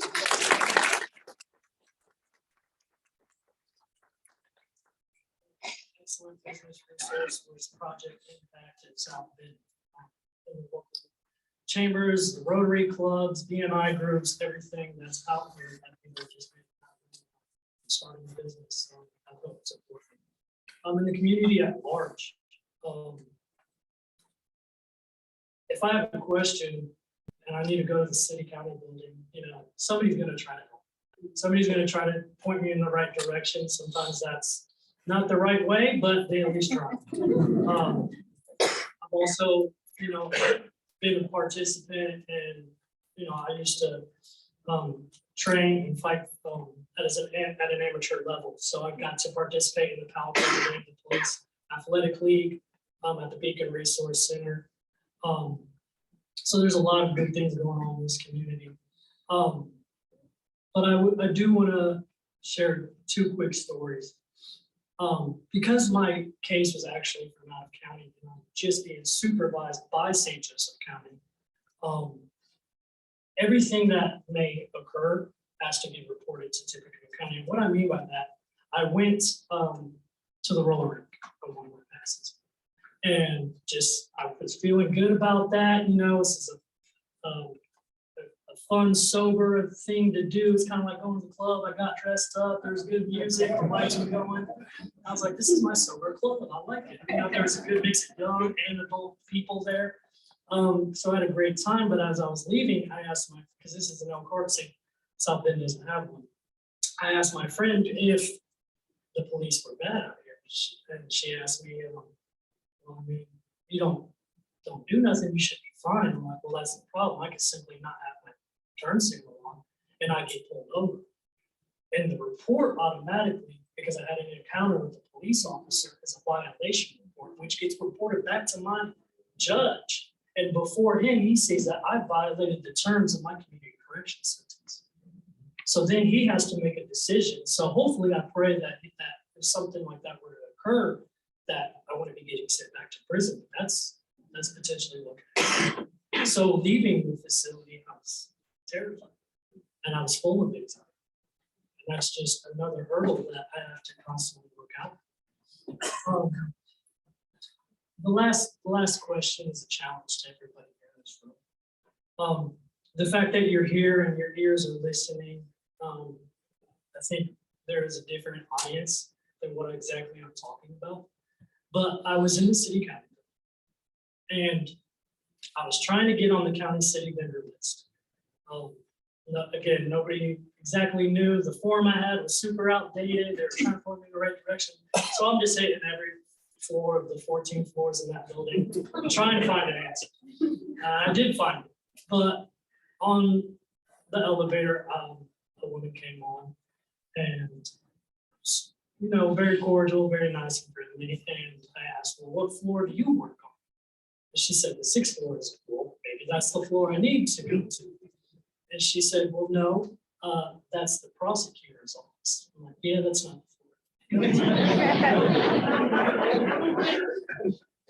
And her next remark, not to, bash on this lady by any means, was, that's the floor. We lock the bad guys. And it was just her monotone and her mindset that you could feel. So I smiled and I lifted my pant leg up.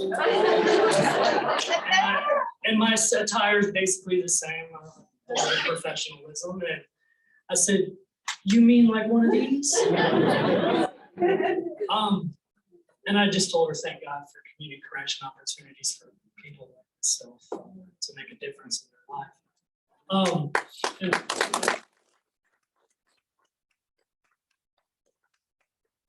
question is, you know, I just want to revamp that. People coming out of incarceration that are humans. We just need to remember that in our hearts.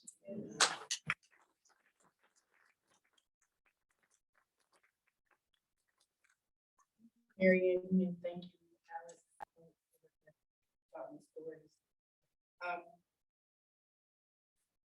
We thank you guys for sharing your perspectives, and we'll now open up the panel for questions.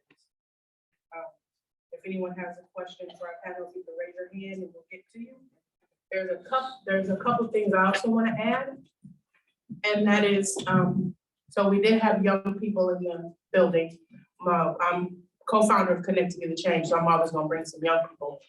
But one of the things that there was, and there has been an issue with coming home from incarceration is IDs. You are sent home with a prison ID. And when you come home with this prison ID, they expect you to go get a job and go get this and that and that and this with a prison ID. And those that have gotten out of prison know you cannot use that to get a job. You cannot use that to go anywhere. And if you are 21 years old and just getting out of prison from being there when you were 17 or 18, and then you try to go to get, you've never had a birth certificate, never had a social security card, never had an ID, how do you get to these things? So you have to hope, because some people don't have the support systems. And I'm working with some young ones now that don't have that. I am their support system. And he didn't have a birth certificate, a social security card, and never had an ID. So he had to go, I had to take him all around South Bend, back and forth to get a birth certificate. And luckily, Connect to Be the Change is partnered with the St. Joseph County Health Department, and they were able to get him a birth certificate. Then we had to go gather up things, and he had to actually go to the hospital.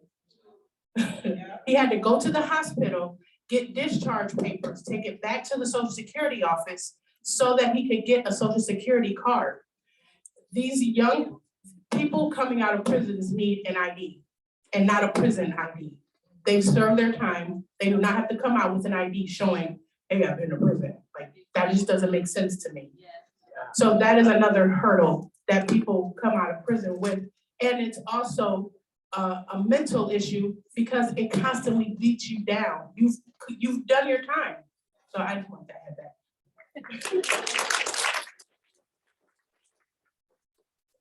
Questions, sir?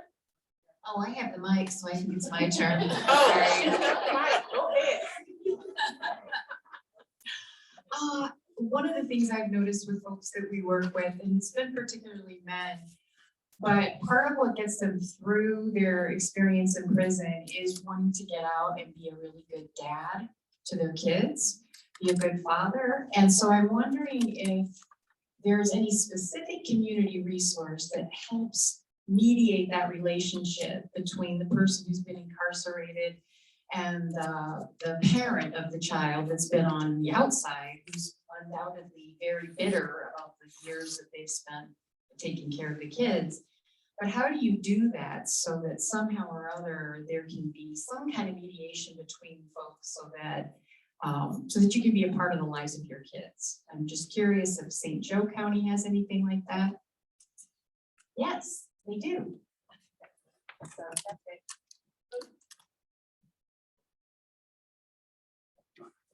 Maybe say more.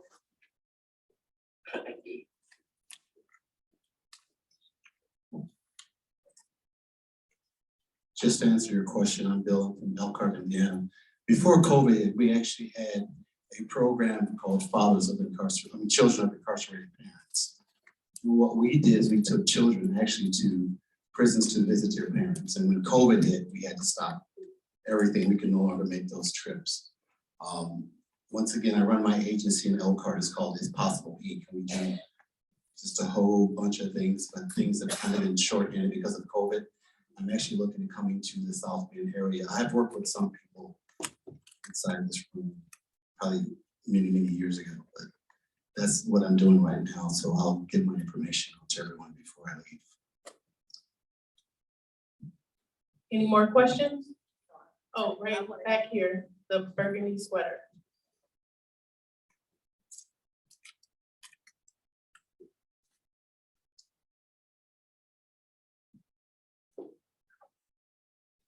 Thank you. My name's Kirk. I'm a 3-time convicted felon. Quick shout out to these 5 wonderful people from Elkhart County right down here that had a huge impact on my life. You know, when you go down to the DOC, the first time I went, I made the mistake of being honest in my interview and let them know that at one point in my life, I had been on an antidepressant. And I got labeled as mentally ill. And it took me 3 months to convince the prison psychiatrist, not therapist, not counselor, psychiatrist at Westville, that I wasn't crazy. Maybe that says a lot about me. I don't know. You know, it's the stigma of, or the realization that you can't ever be honest about your struggles for fear of being violated. You can't go everywhere you go. I just ended my long 16-year-plus term last August of consecutive incarceration, house arrest, probation, and have 2.5 years sober now, and life's easy now. But you know, it's that fear of everywhere you go, or if you're having a struggle, you can't tell your probation officer or case manager that you're struggling. You know, it's just, you know, everything gets documented, and certain things get documented a certain way. It puts a label on you, a stigma on you that you have to fight to overcome. And, you know, in the DOC, once you're labeled mentally ill, it's almost, you know, until you get that reverse, you cannot get into any time cut program. The other thing that I would like to add is that I wish that some of our reentry programs align more with the programs that were currently going on in the DOC, like the RWI, recovery while incarcerated. You know, if I came home when I came home, that wasn't part of the DOC, but you know, it's just seemed like both times I came home, I got offered the same 3 things: Oakland or these 2 group therapy sessions that you had to complete a certain amount of sessions, and it cost you more money on top of house arrest fees and everything else. You know, a better connection between what you're being taught and encouraged to do in the DOC, as well as, you know, proper follow-up when you're released.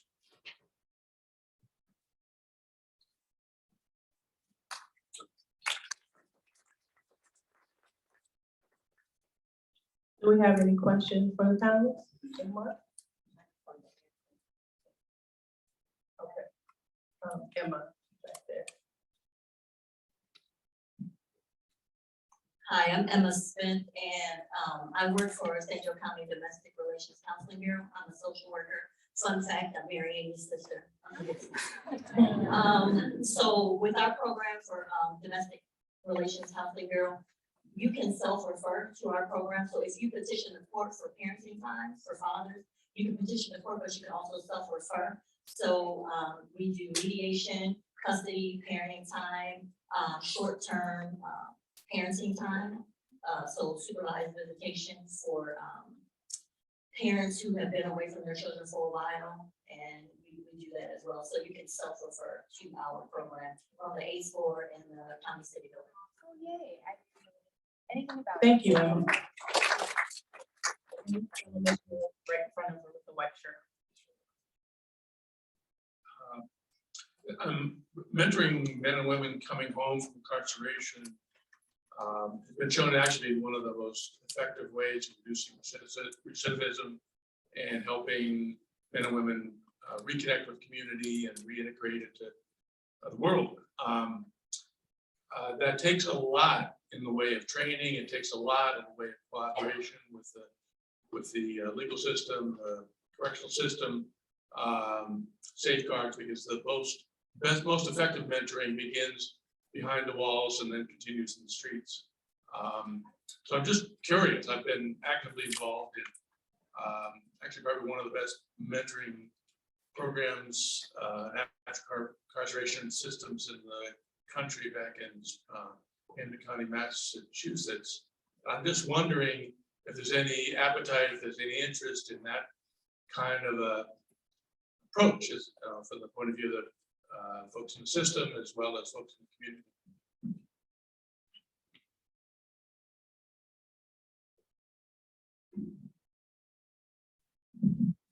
So one organization that's really helped in my transition and mentored me, there's so many. So my biggest supporter would be Connect to Be the Change, right? So when I got first connected with Connect to Be the Change, they told me that they you know, promote stopping gun violence, but that's not just all that they do. I know they have a large at-risk youth base, which is my heart's passion, so I'm thinking I'm gonna get out of prison, be part of this organization and help kids. That's not at all what's happened. Instead, they took me, they lifted me up, they answered my phone calls when I'm going through mental issues and support me through it and talk me up who I am in faith. You know, so there is mentorship programming. That's what they do. I know they do have a large base. We've tried to connect with formerly incarcerated individuals such as myself. It's through them that they brought on the South End reentry for the South End Civic Theater volunteer work, which again gave me a new life. Like seeing plays, being part of production, and the work that they got going on there. So Connected to the Change is one of my biggest shout outs and supporters. I would just add to that, that yes, we would welcome any type of mentoring program. So I can get your information afterward. You do, and that would be great.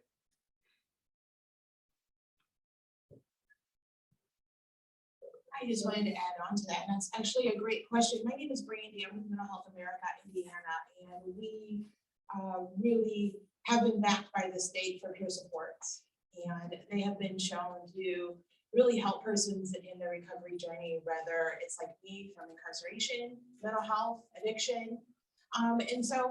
And it also gives someone hope to work and serve back and give back to their community. And just wondering if that's some of the things that you're offering to your residents in your centers, is to one, be connected with a peer coach, and two, the opportunity to be trained as a peer coach, even while they're incarcerated, so that they can come out and work as peer supports to help others, if that's something that your organizations are doing.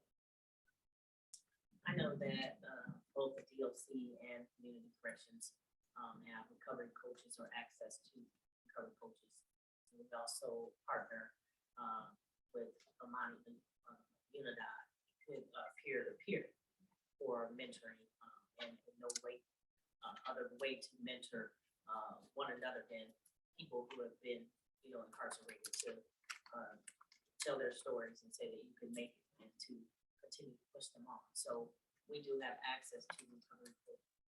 And that's definitely something that we also would like to increase in our facility. So I love that. We got one more question back here in the back with the burgundy shirt, burgundy jacket. Good evening, everybody. My name is Sidney Bolden. I've been incarcerated in and out since 1995. So we want to talk about reentry. Where do we determine the point from rules to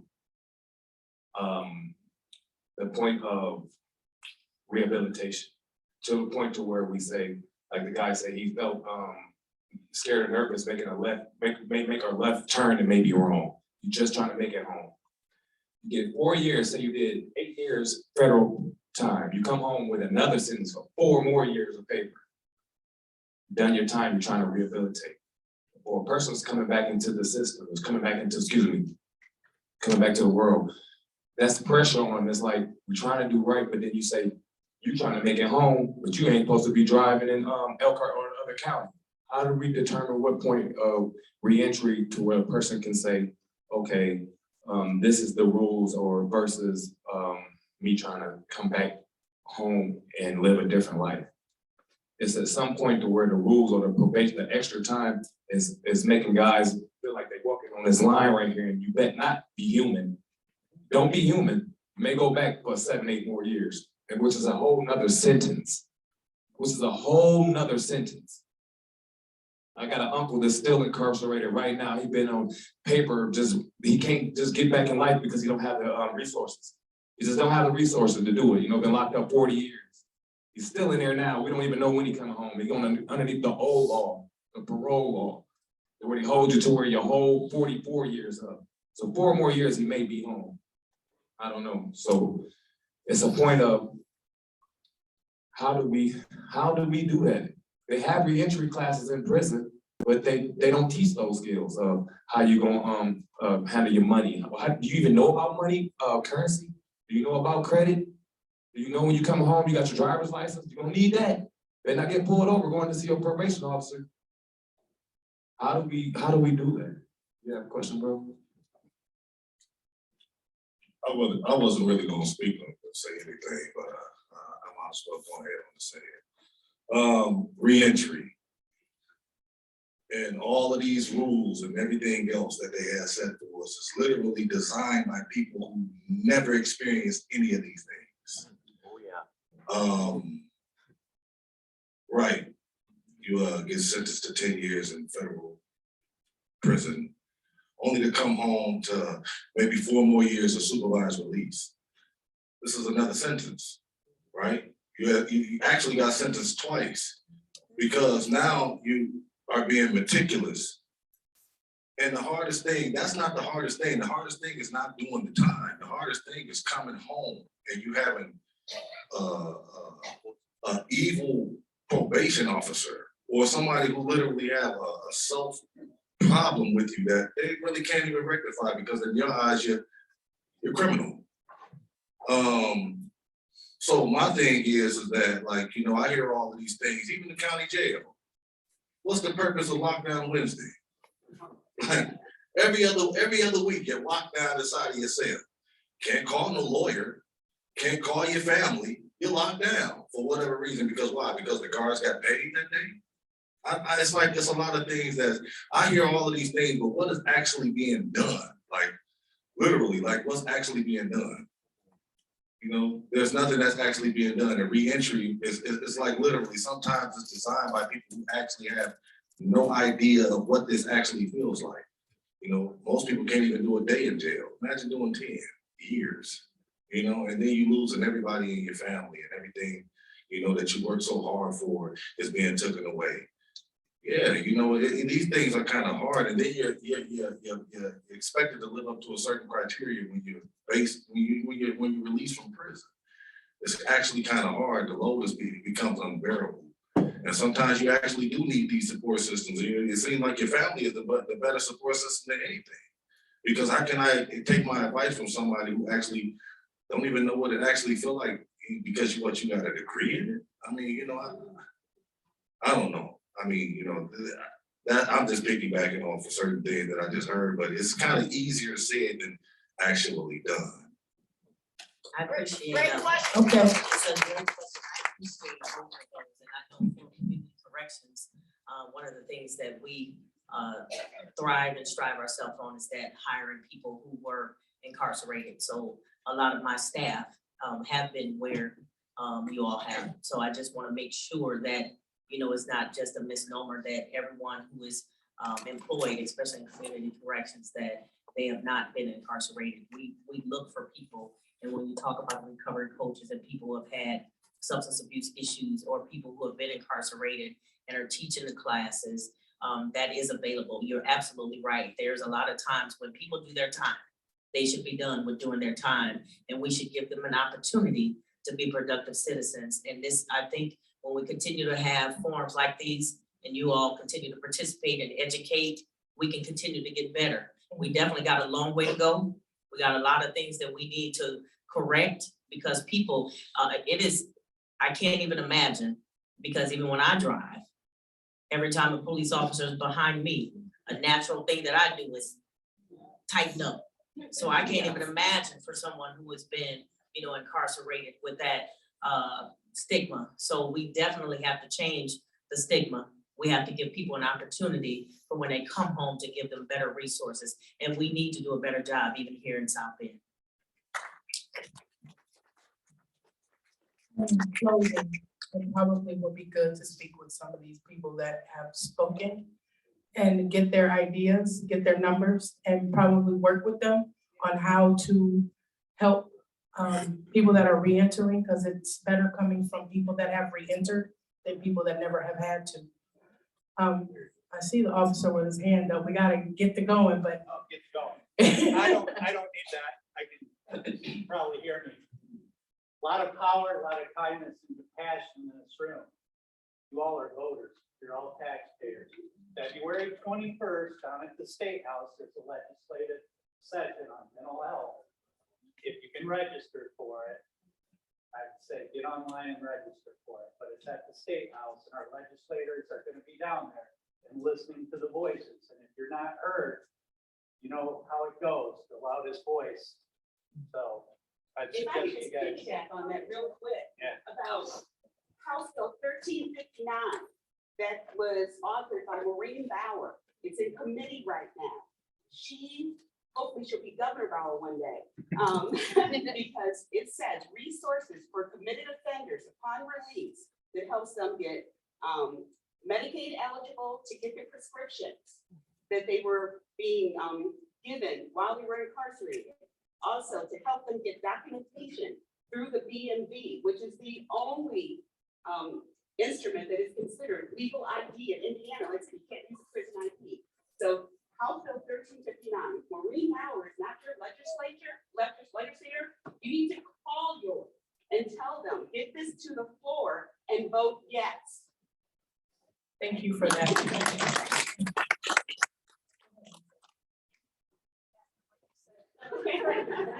Faith in Indiana is a really wonderful group that's organizing around crisis funding for mental health in the state. So February 11th is a rally down in Indianapolis. They would like as many people as possible just to show the state that people are motivated to have crisis funding for crisis services throughout the state. And so Faith in Indiana, go to their website if you can circulate information about the rally on February 11th. I think they're also planning a day for legislative action. So there's stuff happening and we all basically need to show up.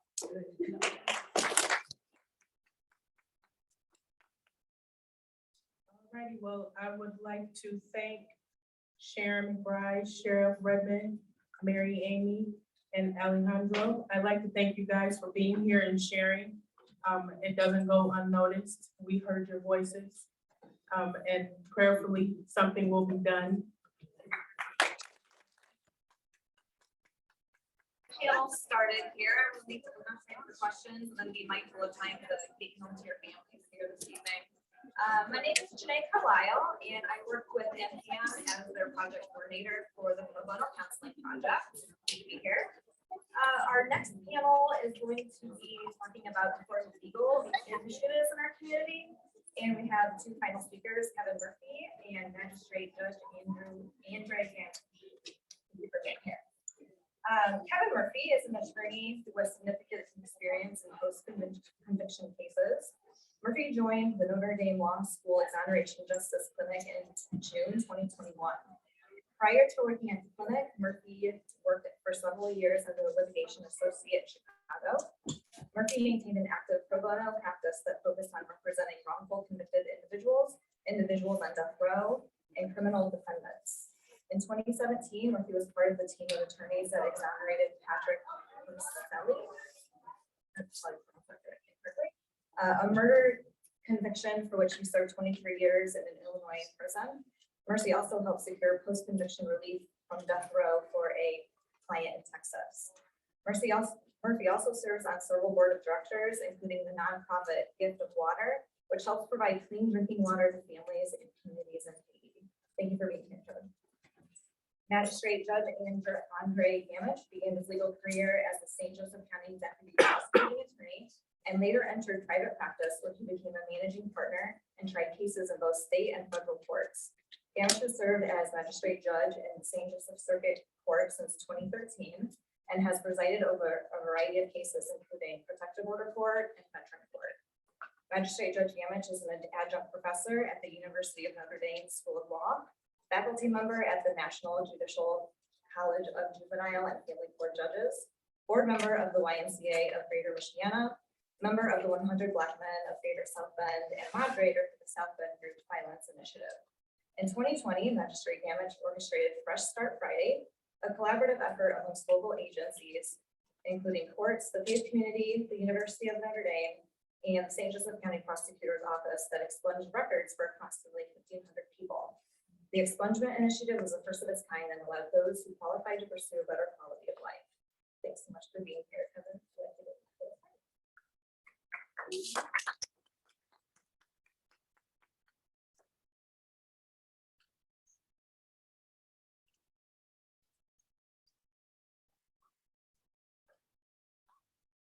Thank you so much. And I really am so honored and humbled to be here with all of you.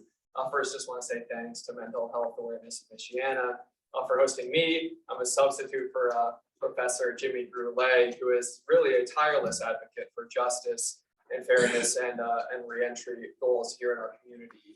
And I big shoes to fill for me that I will never be able to fill, but I will do my best nonetheless. But so grateful to you for putting on this summit on these important issues, and even just sitting here for the last 10 minutes of the last panel. You can tell this is a place where there's healing and ideas and productivity of how we're going to help people coming out of prison.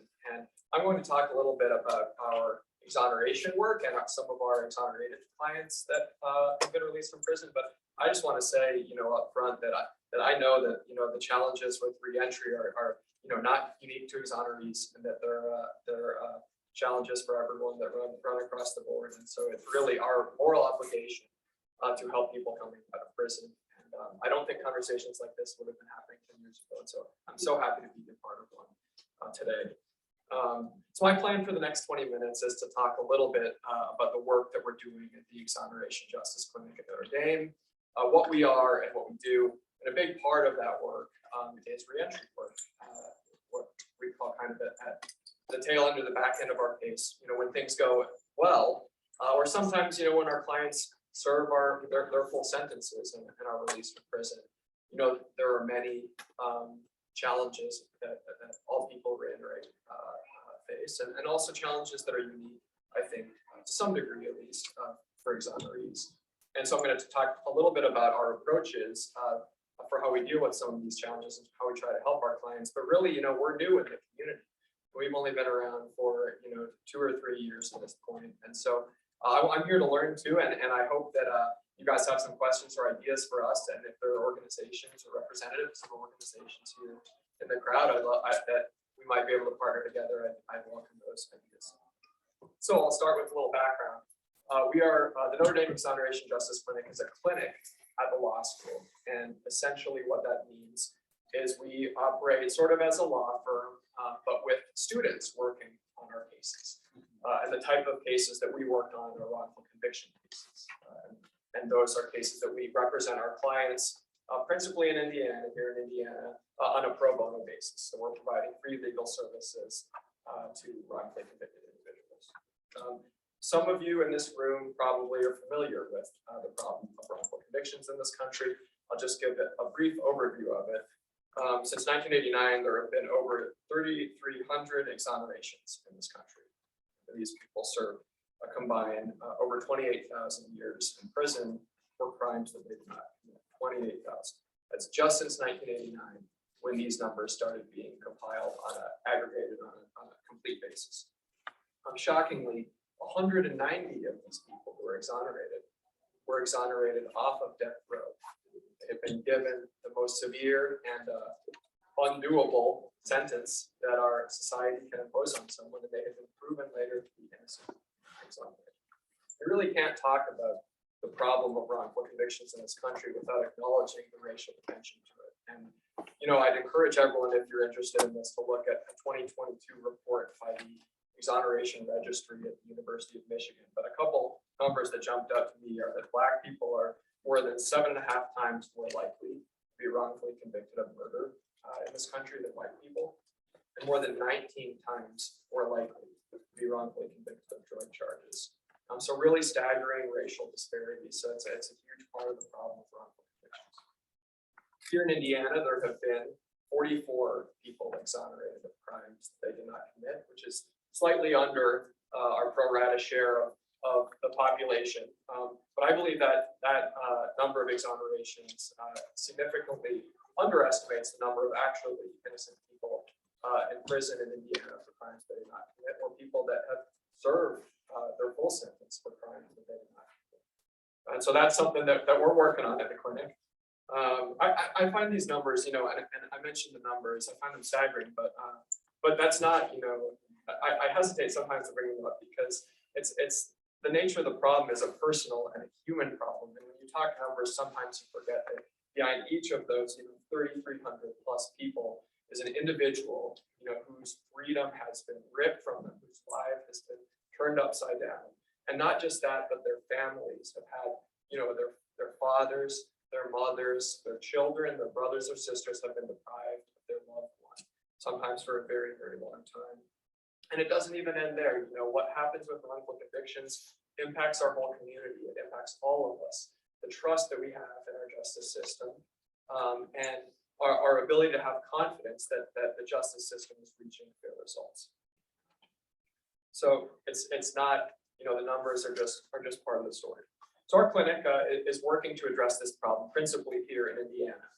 You can read a little bit about some of the cases that we are working on if you Google Notre Dame Exoneration Justice Clinic. But one aspect of it just to highlight is that many of the cases that we're working on right now, those that have been filed, are just down the road here in Elkhart County, or we've seen repeated failures by the criminal justice system there. And in fact, our clinic was in many ways born out of one of those stories of an Elkhart exoneree. Does anyone in this room know of Keith Cooper? People heard that name? Okay. Seeing some hands raising and heads nodding. And Keith was an innocent Black man in Elkhart who was arrested and charged and convicted of an armed robbery that he had nothing to do with. He was taken away from his wife, his 3 kids, and was thrown in prison.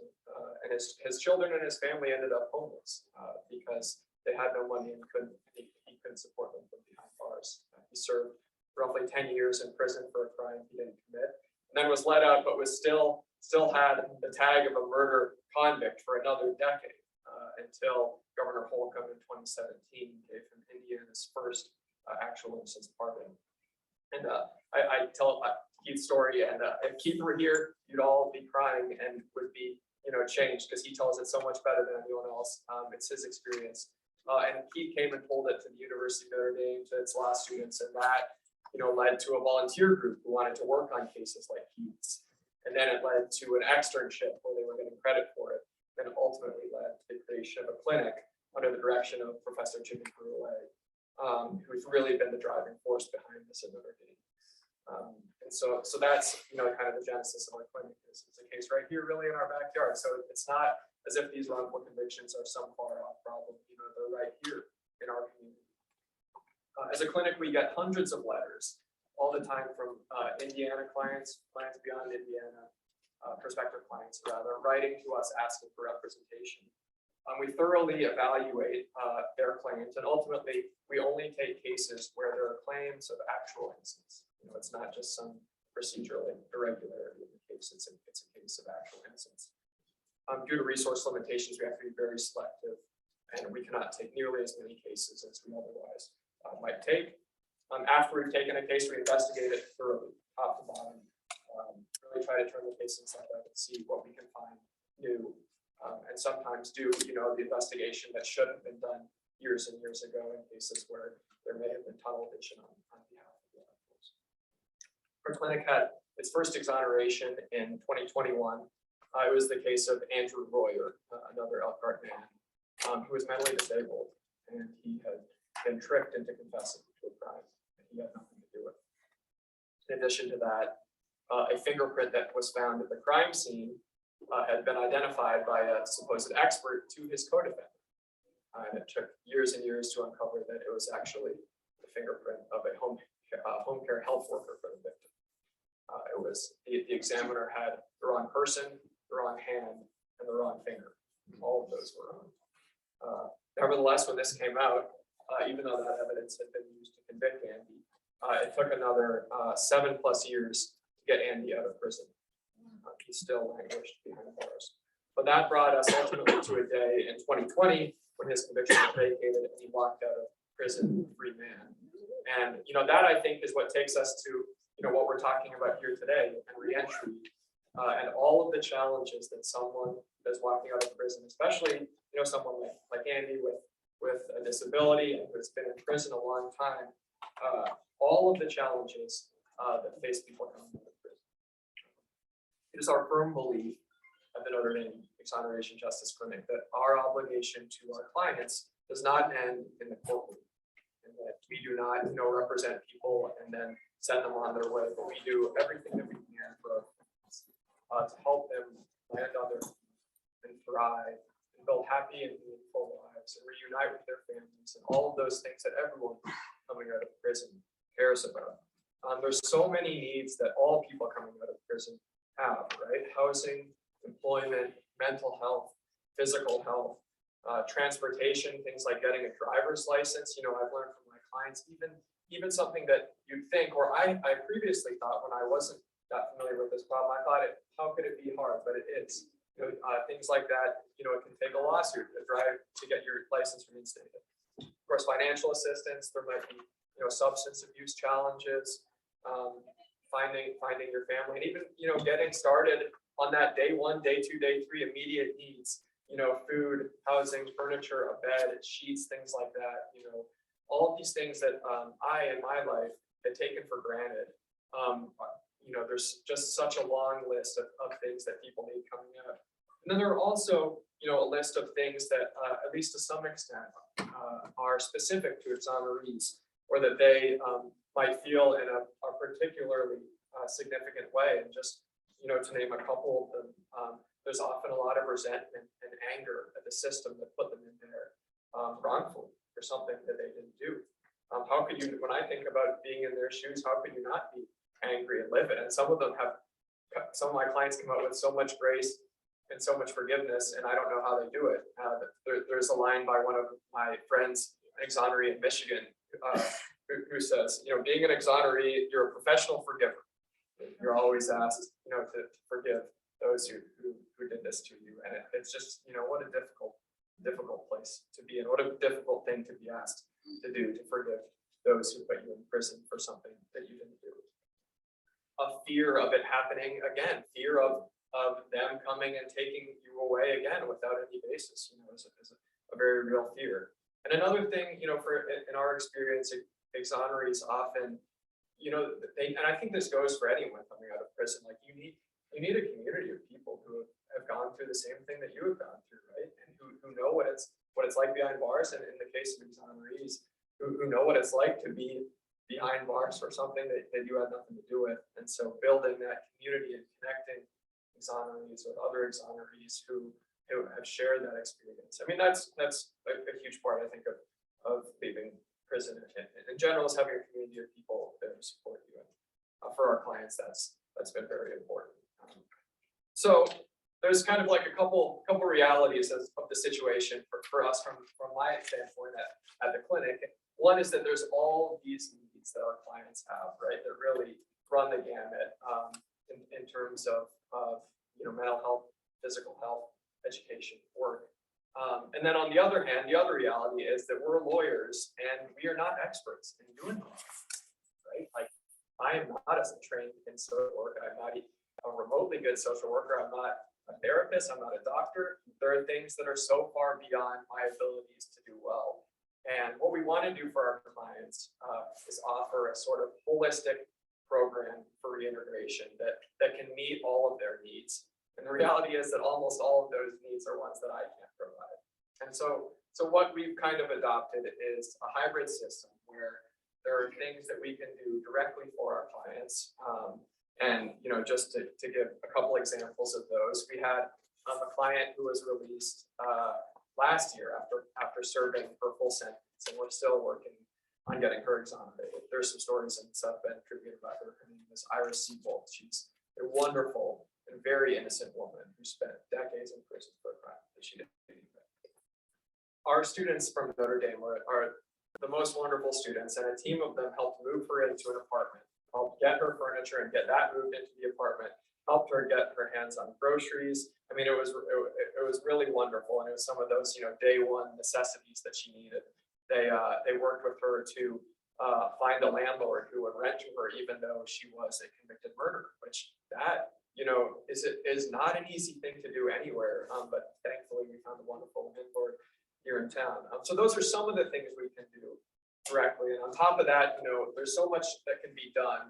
I know someone mentioned in one of the comments after the last panel that, you know, there's re-entry before you're released, right? And you learn and you talk through some of these things. And that's what we try to do with our clients, is have conversations with them about, you know, what it's going to look like and what their needs are going to be when they're released.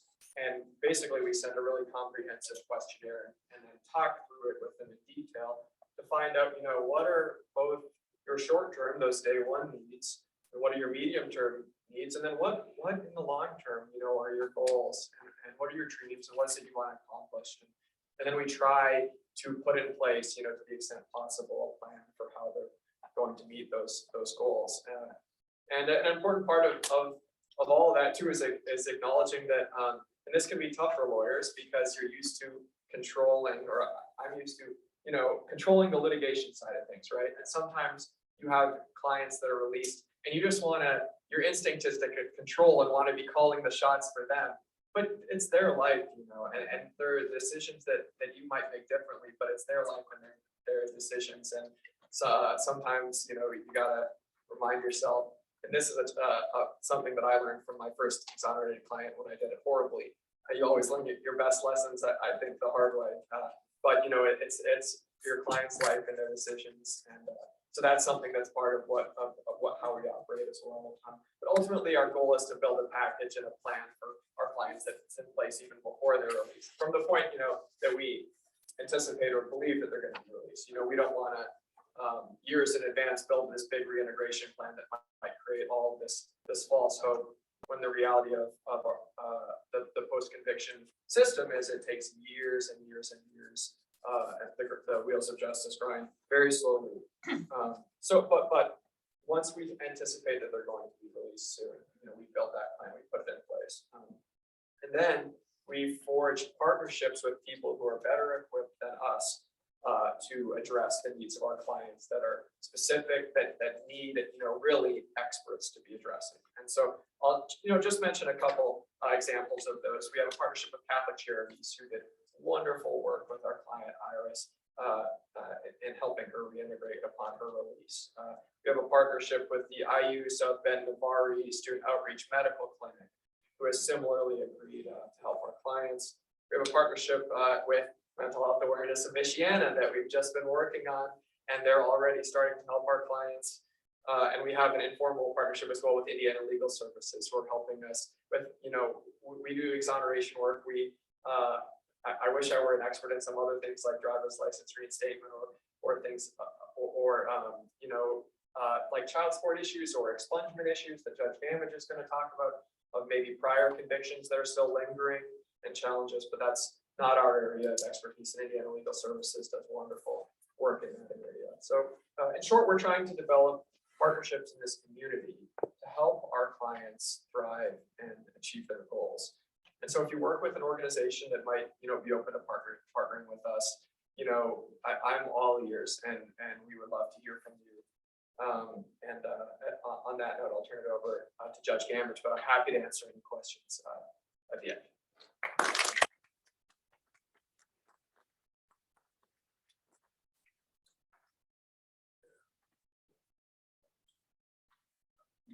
Good evening, everyone.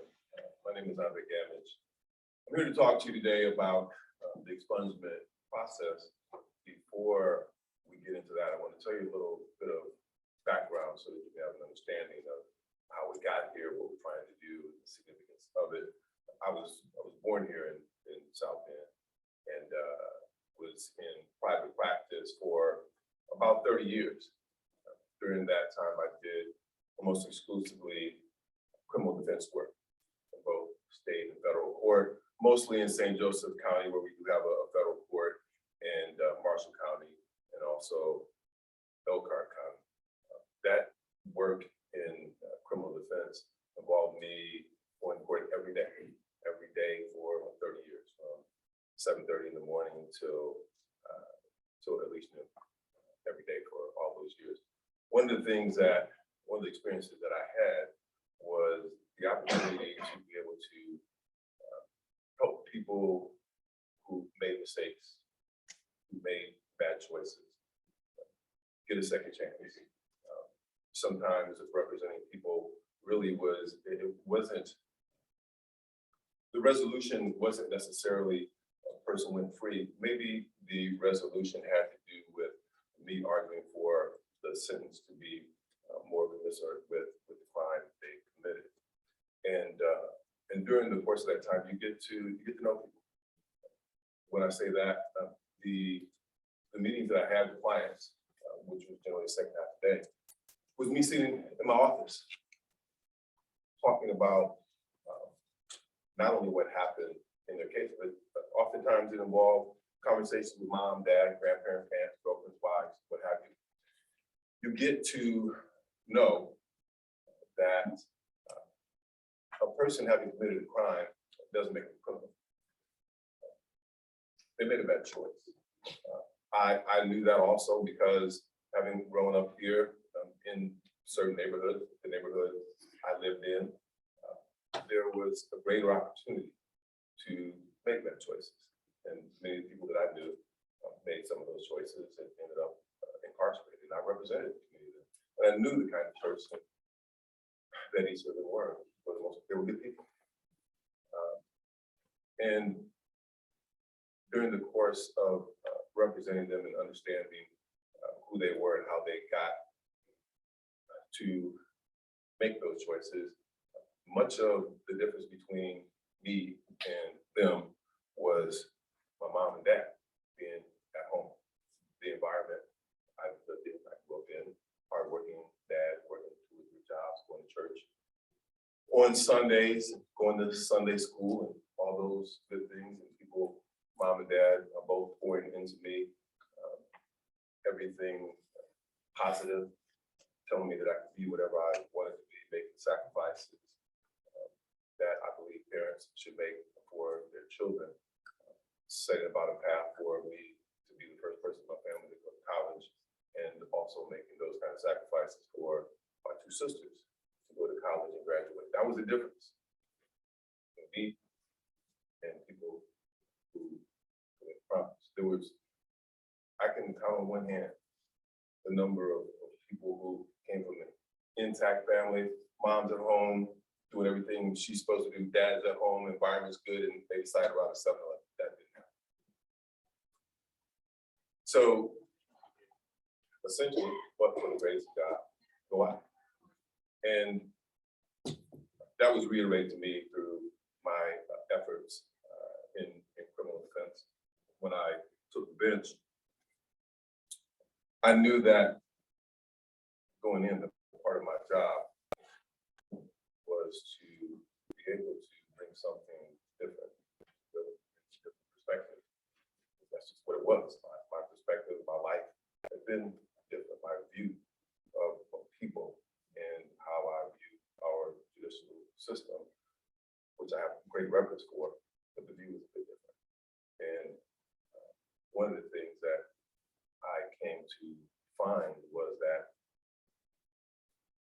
when people are sentenced, and I want to be clear with you, if someone commits a crime, they are required to serve a sentence.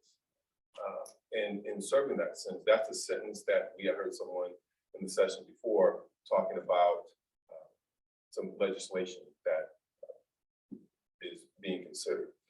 There is legislation in the state of Indiana that talks about the sentence that you should receive for committing certain crimes. And so when a person is sentenced that crime, they should serve that sentence. But when that sentence is over, the sentence should be over. That's part of the process. That's part of what we guarantee people. For as much as you should serve the time for the crime you commit, you should also be done with the crime when it's over. That's the reason for the expungement statute. There's an expungement statute in Indiana which says that in a misdemeanor case, 5 years after you've been convicted of that crime should, you are eligible for expungement of that crime. And in most felony cases, other than crimes involving death, sex offenses, and the major crimes, those cases can be expunged also. And I want to also at this point explain what expungement means. Because there are people who say, well, the person committed a crime and it should stay with them. But that's not what the law is. But I want to make sure that you understand that the crime doesn't go away. What an expungement does, it prevents employers, potential employers, and those who might be doing a background check for a job from seeing that. It doesn't go away. It's still there. I can see it. As a judicial officer, I can see it. A police officer can see it. But what it does is, it does what it is supposed to do. It gives people an opportunity that we said they should have to be able to get a better job, to be able to live in a better place, to be able to raise their family. That's what the statute says. That's what you voted for. That's what we said that person should have. About 5 years ago, I was moved to try to make expungement a reality because it wasn't. When I say, there's a statute. Look up expungement statute, Indiana. Go try to figure it out. Okay, try to figure it out. I can tell you that I talked to a prosecutor, Ken Cotter, for several years about this, and he would admit this because we're working together on this now. But I talked to him about this for several years. I said, Ken, there's an expungement statute, and but it's not really attainable for people. Been convicted, you can't get a job, you can't get a place to stay, you don't have enough money to get a lawyer to be able to represent you when you look at the statute. It's impossible for you to be able to complete the requirements to be able to get this funding. They can do it themselves, they can do it themselves. No, they can't. After a couple of years, just about every time I saw him, I said, Ken. And finally, there was some civil unrest.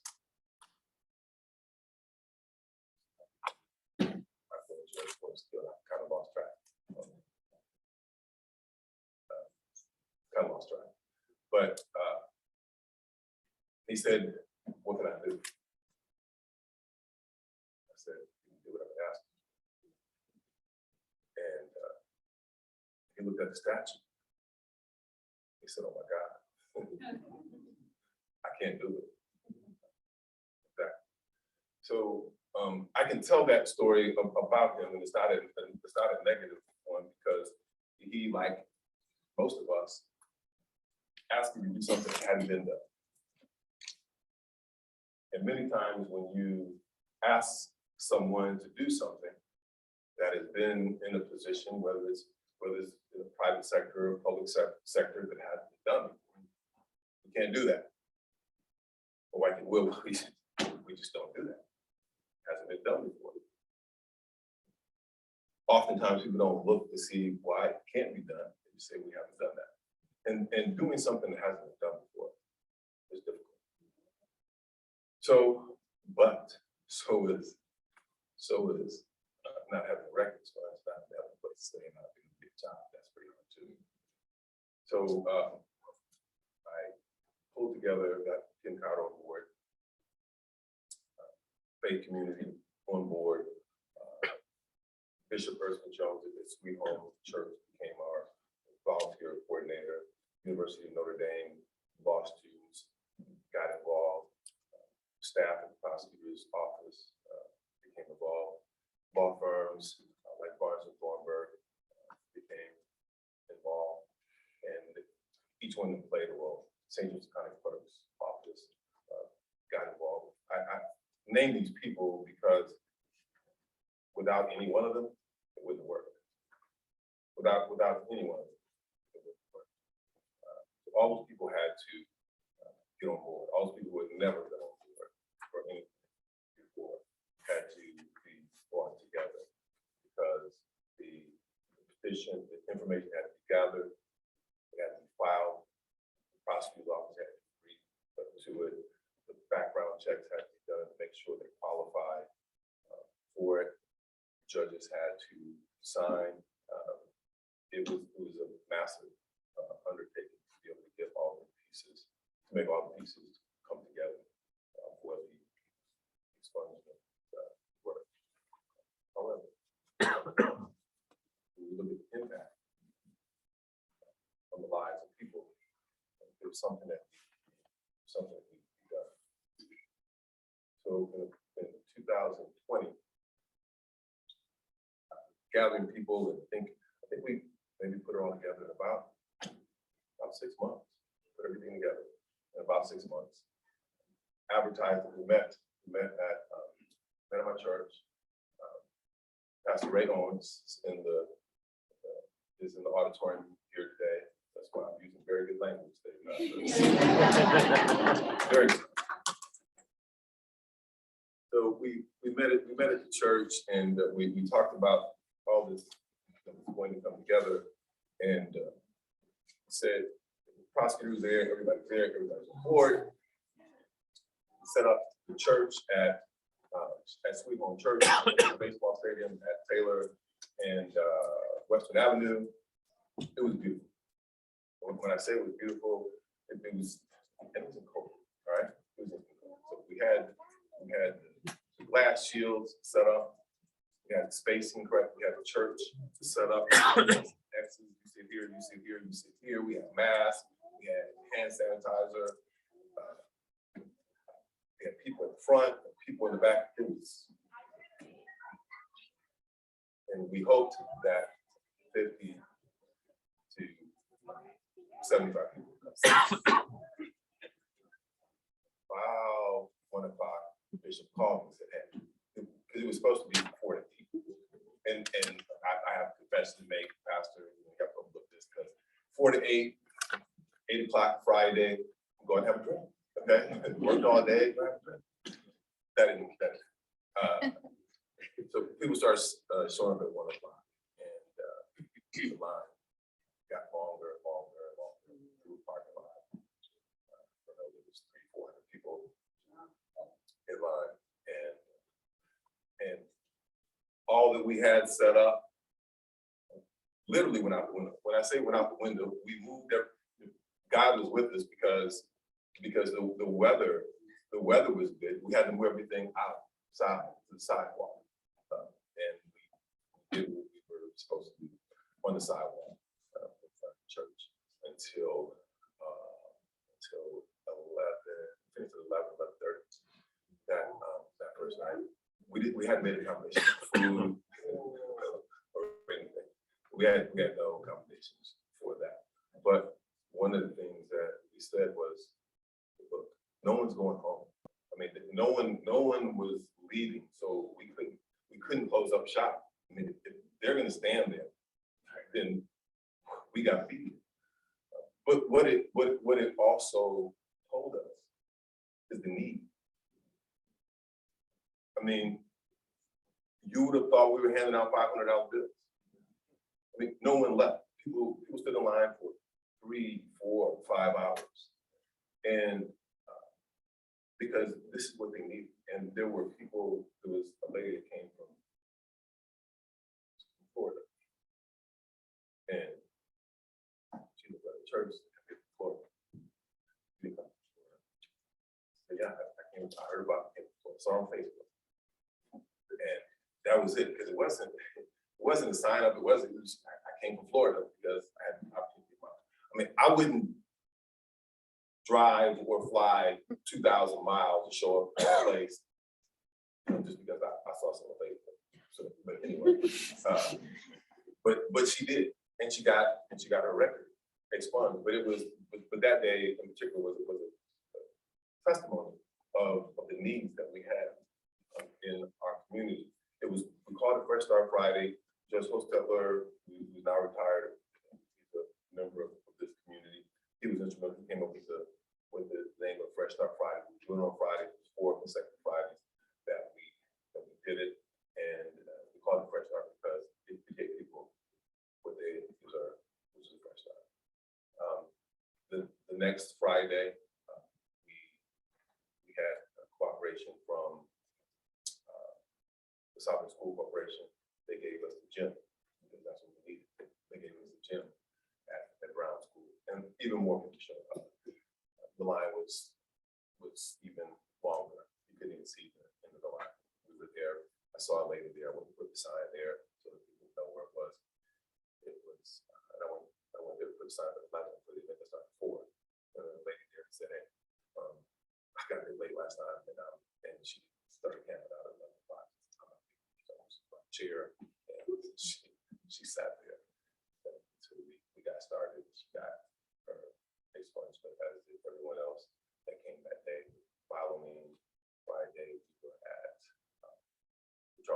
center. And so, and then we did a final one. There was people at each one of these events. And so it was very successful. And for as much time and effort as we put into that, some of the Notre Dame students who were helping us out in terms of some of the data entry that was being done said it was one of the most rewarding things that they've done. It was also one of the most rewarding things that I have done. It was also something that I felt that I should do because of the role that I was in, to be able to help making sure that justice is served. Obviously, there are a lot of injustices, and this is just one effort. The exoneration is another, and I can say this, that we have now, it took 8 months for us to process. There was about 1,500 people that got their expungement, but each person had multiple cases expunged. We are now looking forward to April 1st expungement at the Resource Center, which the director, Jeff Walker, who we heard earlier, with him, the exoneration clinic is also part of that. To be able to help some background criminal history checks for us. Everybody is back on board. Not expunging records, but also helping people with those needs that we talk about, make driving. I see you driving. We're working on driver's license, blood pressure, voter registration, and a whole host of other big jobs, closed, things of that nature. That's what we're working on for April 1st. It's going to happen. Happy to be able to serve, and thank you for your support and continuing support of those people who have made some choices in life that need an opportunity that are they're part of our community, they're going to be part of our community. It's important that we help make their transition back into the community.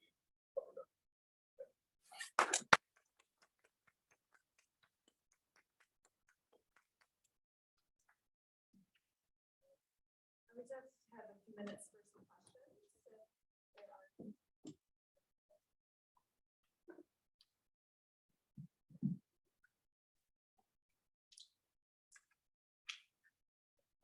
Hello, sorry. Person, hi, and thank you gentlemen for coming. I guess I have a very broad question, and you may not have the answer, and that's okay, but how do we as a community or even as a society change the public perception that we seemingly have towards punitive punishment, move towards more of a rehabilitation? Most of the people in this room feel this way. They want to move towards a rehabilitational model, it seems, but there's still so many people that you'll meet and they'll be like, well, they did a crime, they did something off board, and they must be sentenced completely and utterly and then have no recourse of returning, or there seems to be no care for it. But yeah, just that general question, I guess. I'm sorry. You probably have better insights than I do. Let me say this. One of the things I said earlier is that when we've been doing things decade after decade, century after century, it becomes difficult to make that change. Why? Because we've been doing that. I would agree with you that we need to do something different. And I think that your voices here need to be heard. This is, I think there's a growing number of people who feel this way, that things need to be done different, because incarcerating people for long periods of time doesn't work. And it actually hurts all of us. And I think that's one of the places we need to get to. I mean, don't get me wrong, I think people need to be incarcerated for some crimes that are committed. But in terms of the rehabilitation aspect of it, we're sending people away and leaving kids and families without mothers and fathers. And it's, we need to understand that it's also a draw on us. Dad is not around, mom's not around, so the people on welfare, people, I mean, it's, look at the aftermath of incarceration. That's something that people who make those decisions, people who are elected, and they can make changes.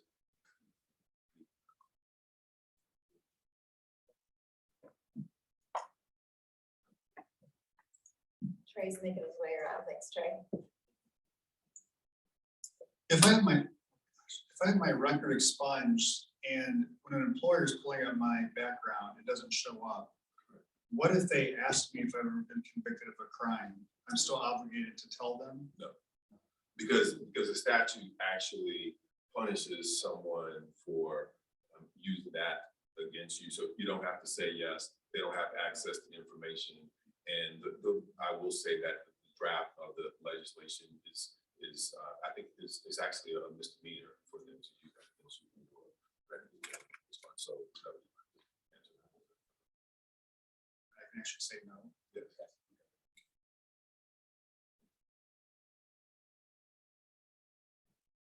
Real quick, are there any crimes that can't be expunged?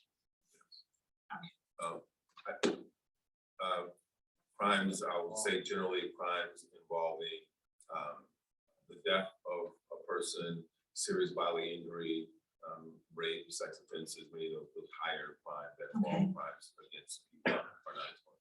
And then my next question is, how do you calculate the 5 years? Is it when you're off probation? Is it when you walk out the door? The statute says from conviction. Oh, from conviction. So in other words, if I serve 7 years, I could go and have it expunged. That's what the statute. Wow, that's interesting.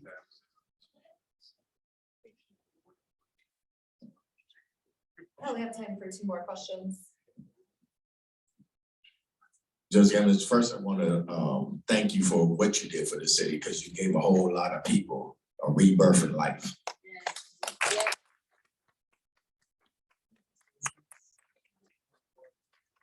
It's the system, it's just us. Says a lot about who you are. And the beams of justice are posted about us. And because of your efforts and Ken Carter's efforts and Judge Hostetler's efforts and Pastor Owens and Bishop Jones, we have people that's walking around now that's not making $750 an hour, that's making $80,000 a year. They got life insurance, and got health insurance, and own homes because they were able to become free because the beams of justice are finally balancing in St. John County. So I've been a part of that. You know how enthused I am about it. But I also want to mention talk to you because I did 10 years in Mississippi. A lot of people don't know it.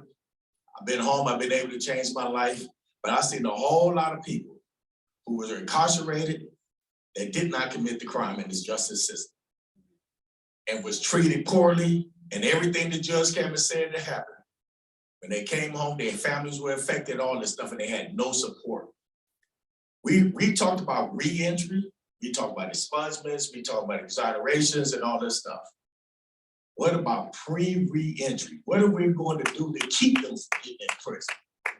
To keep them from having to be expunged, to keep them from having to have services when they come home. Because if we can build a system around that, including what we already have, we'll be doing a whole lot better. Thank you for that. And thank you for your support, Isaac. Isaac Hunt with Goodwill was with us throughout the process, champion, posting things on Facebook for us and working with folks. And so there are plenty of places, what can I do? There are plenty of places for you to fit in terms of trying to keep people going to jail, some of those services that are needed when people have left or have been where they're feeling the exoneration clinic. I'll tell you this one thing, one of the most rewarding things I was at, this has happened several times, but I was at gas station and it's coming out. And this guy said, I didn't know. He said, hey, thanks. I get to work now. So I get to, I just want to tell you thanks. You know, I'm driving this weekend for the Notre Dame game, picking up folks. And I can make it live. That's happened on, lady said, hey, I have a daycare now. Because I don't think we get a daycare license. The people just want to work.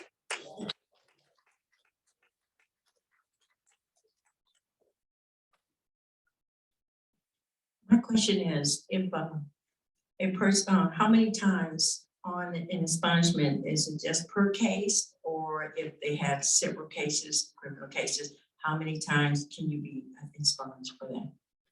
An expungement is a once in a lifetime event. So you get one expungement, you get all your cases that are eligible, get expunged, you can never do that again. That is, you never have another expungement. Thank you, Bo. My question is for Professor Murphy. Do you see any bend in justice towards prosecutorial misconduct for people that hide evidence against wrongfully convicted? And do you ever see a system where there would be, okay, you have to carry your own malpractice or insurance, whether you're a prosecutor or a cop, you did somebody dirty, you pay instead of the state? I think you put your finger on one of what I view to be the biggest problems in our criminal justice system. And the way that I look at it is perverse incentives. You know, there are very high incentives to get convictions, to close cases, to solve violent crimes. And on the other hand, there are not very great incentives to comply with all of the rules in place to ensure that a criminal defendant is accorded all of his procedural rights. And those rules are designed to ensure that we don't put innocent people in prison, right? And so it's very easy, I think, to cut corners and very, like any consequences for a law enforcement officer or a prosecutor. And to be clear, I don't think that all prosecutors or police officers are bad. The huge majority of them are wonderful people. But there's lack of accountability when people do cut those corners and when they engage in misconduct. Consequences are speculative, they're years down the road, and in almost all cases, there really aren't any. You know, prosecutors have absolute immunity for all prosecutorial acts that they engage in, right?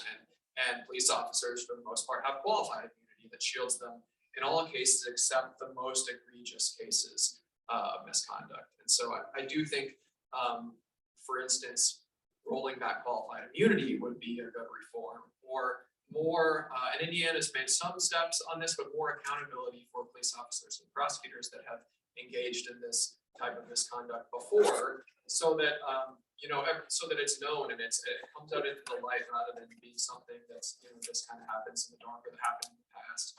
And I think it's a huge problem. I think you identified a really important problem. Thank you very much. Thank you both for being here. I'm going to invite Greg for closing remarks.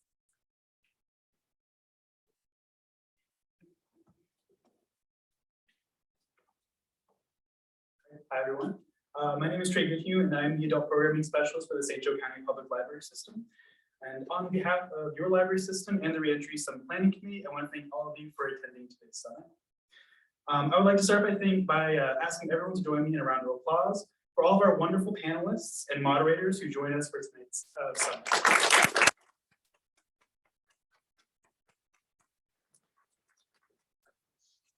The vision of the St. Joe County Public Library is one where everyone can achieve great things and live life to the fullest, and that vision cannot be achieved if it does not include the members of our community who are re-entering after having been impacted by the justice system.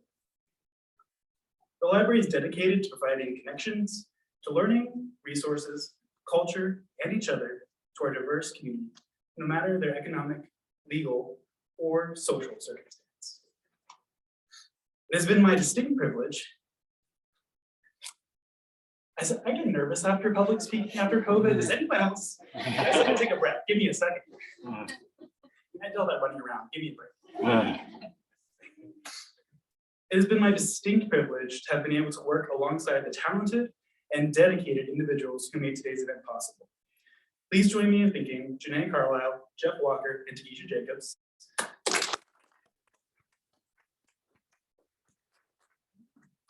Join me in an extra special thank you to Lisa Kelly, co-founder and president of Mental Health Awareness of Michiana, for the amazing work she has done to make this event possible.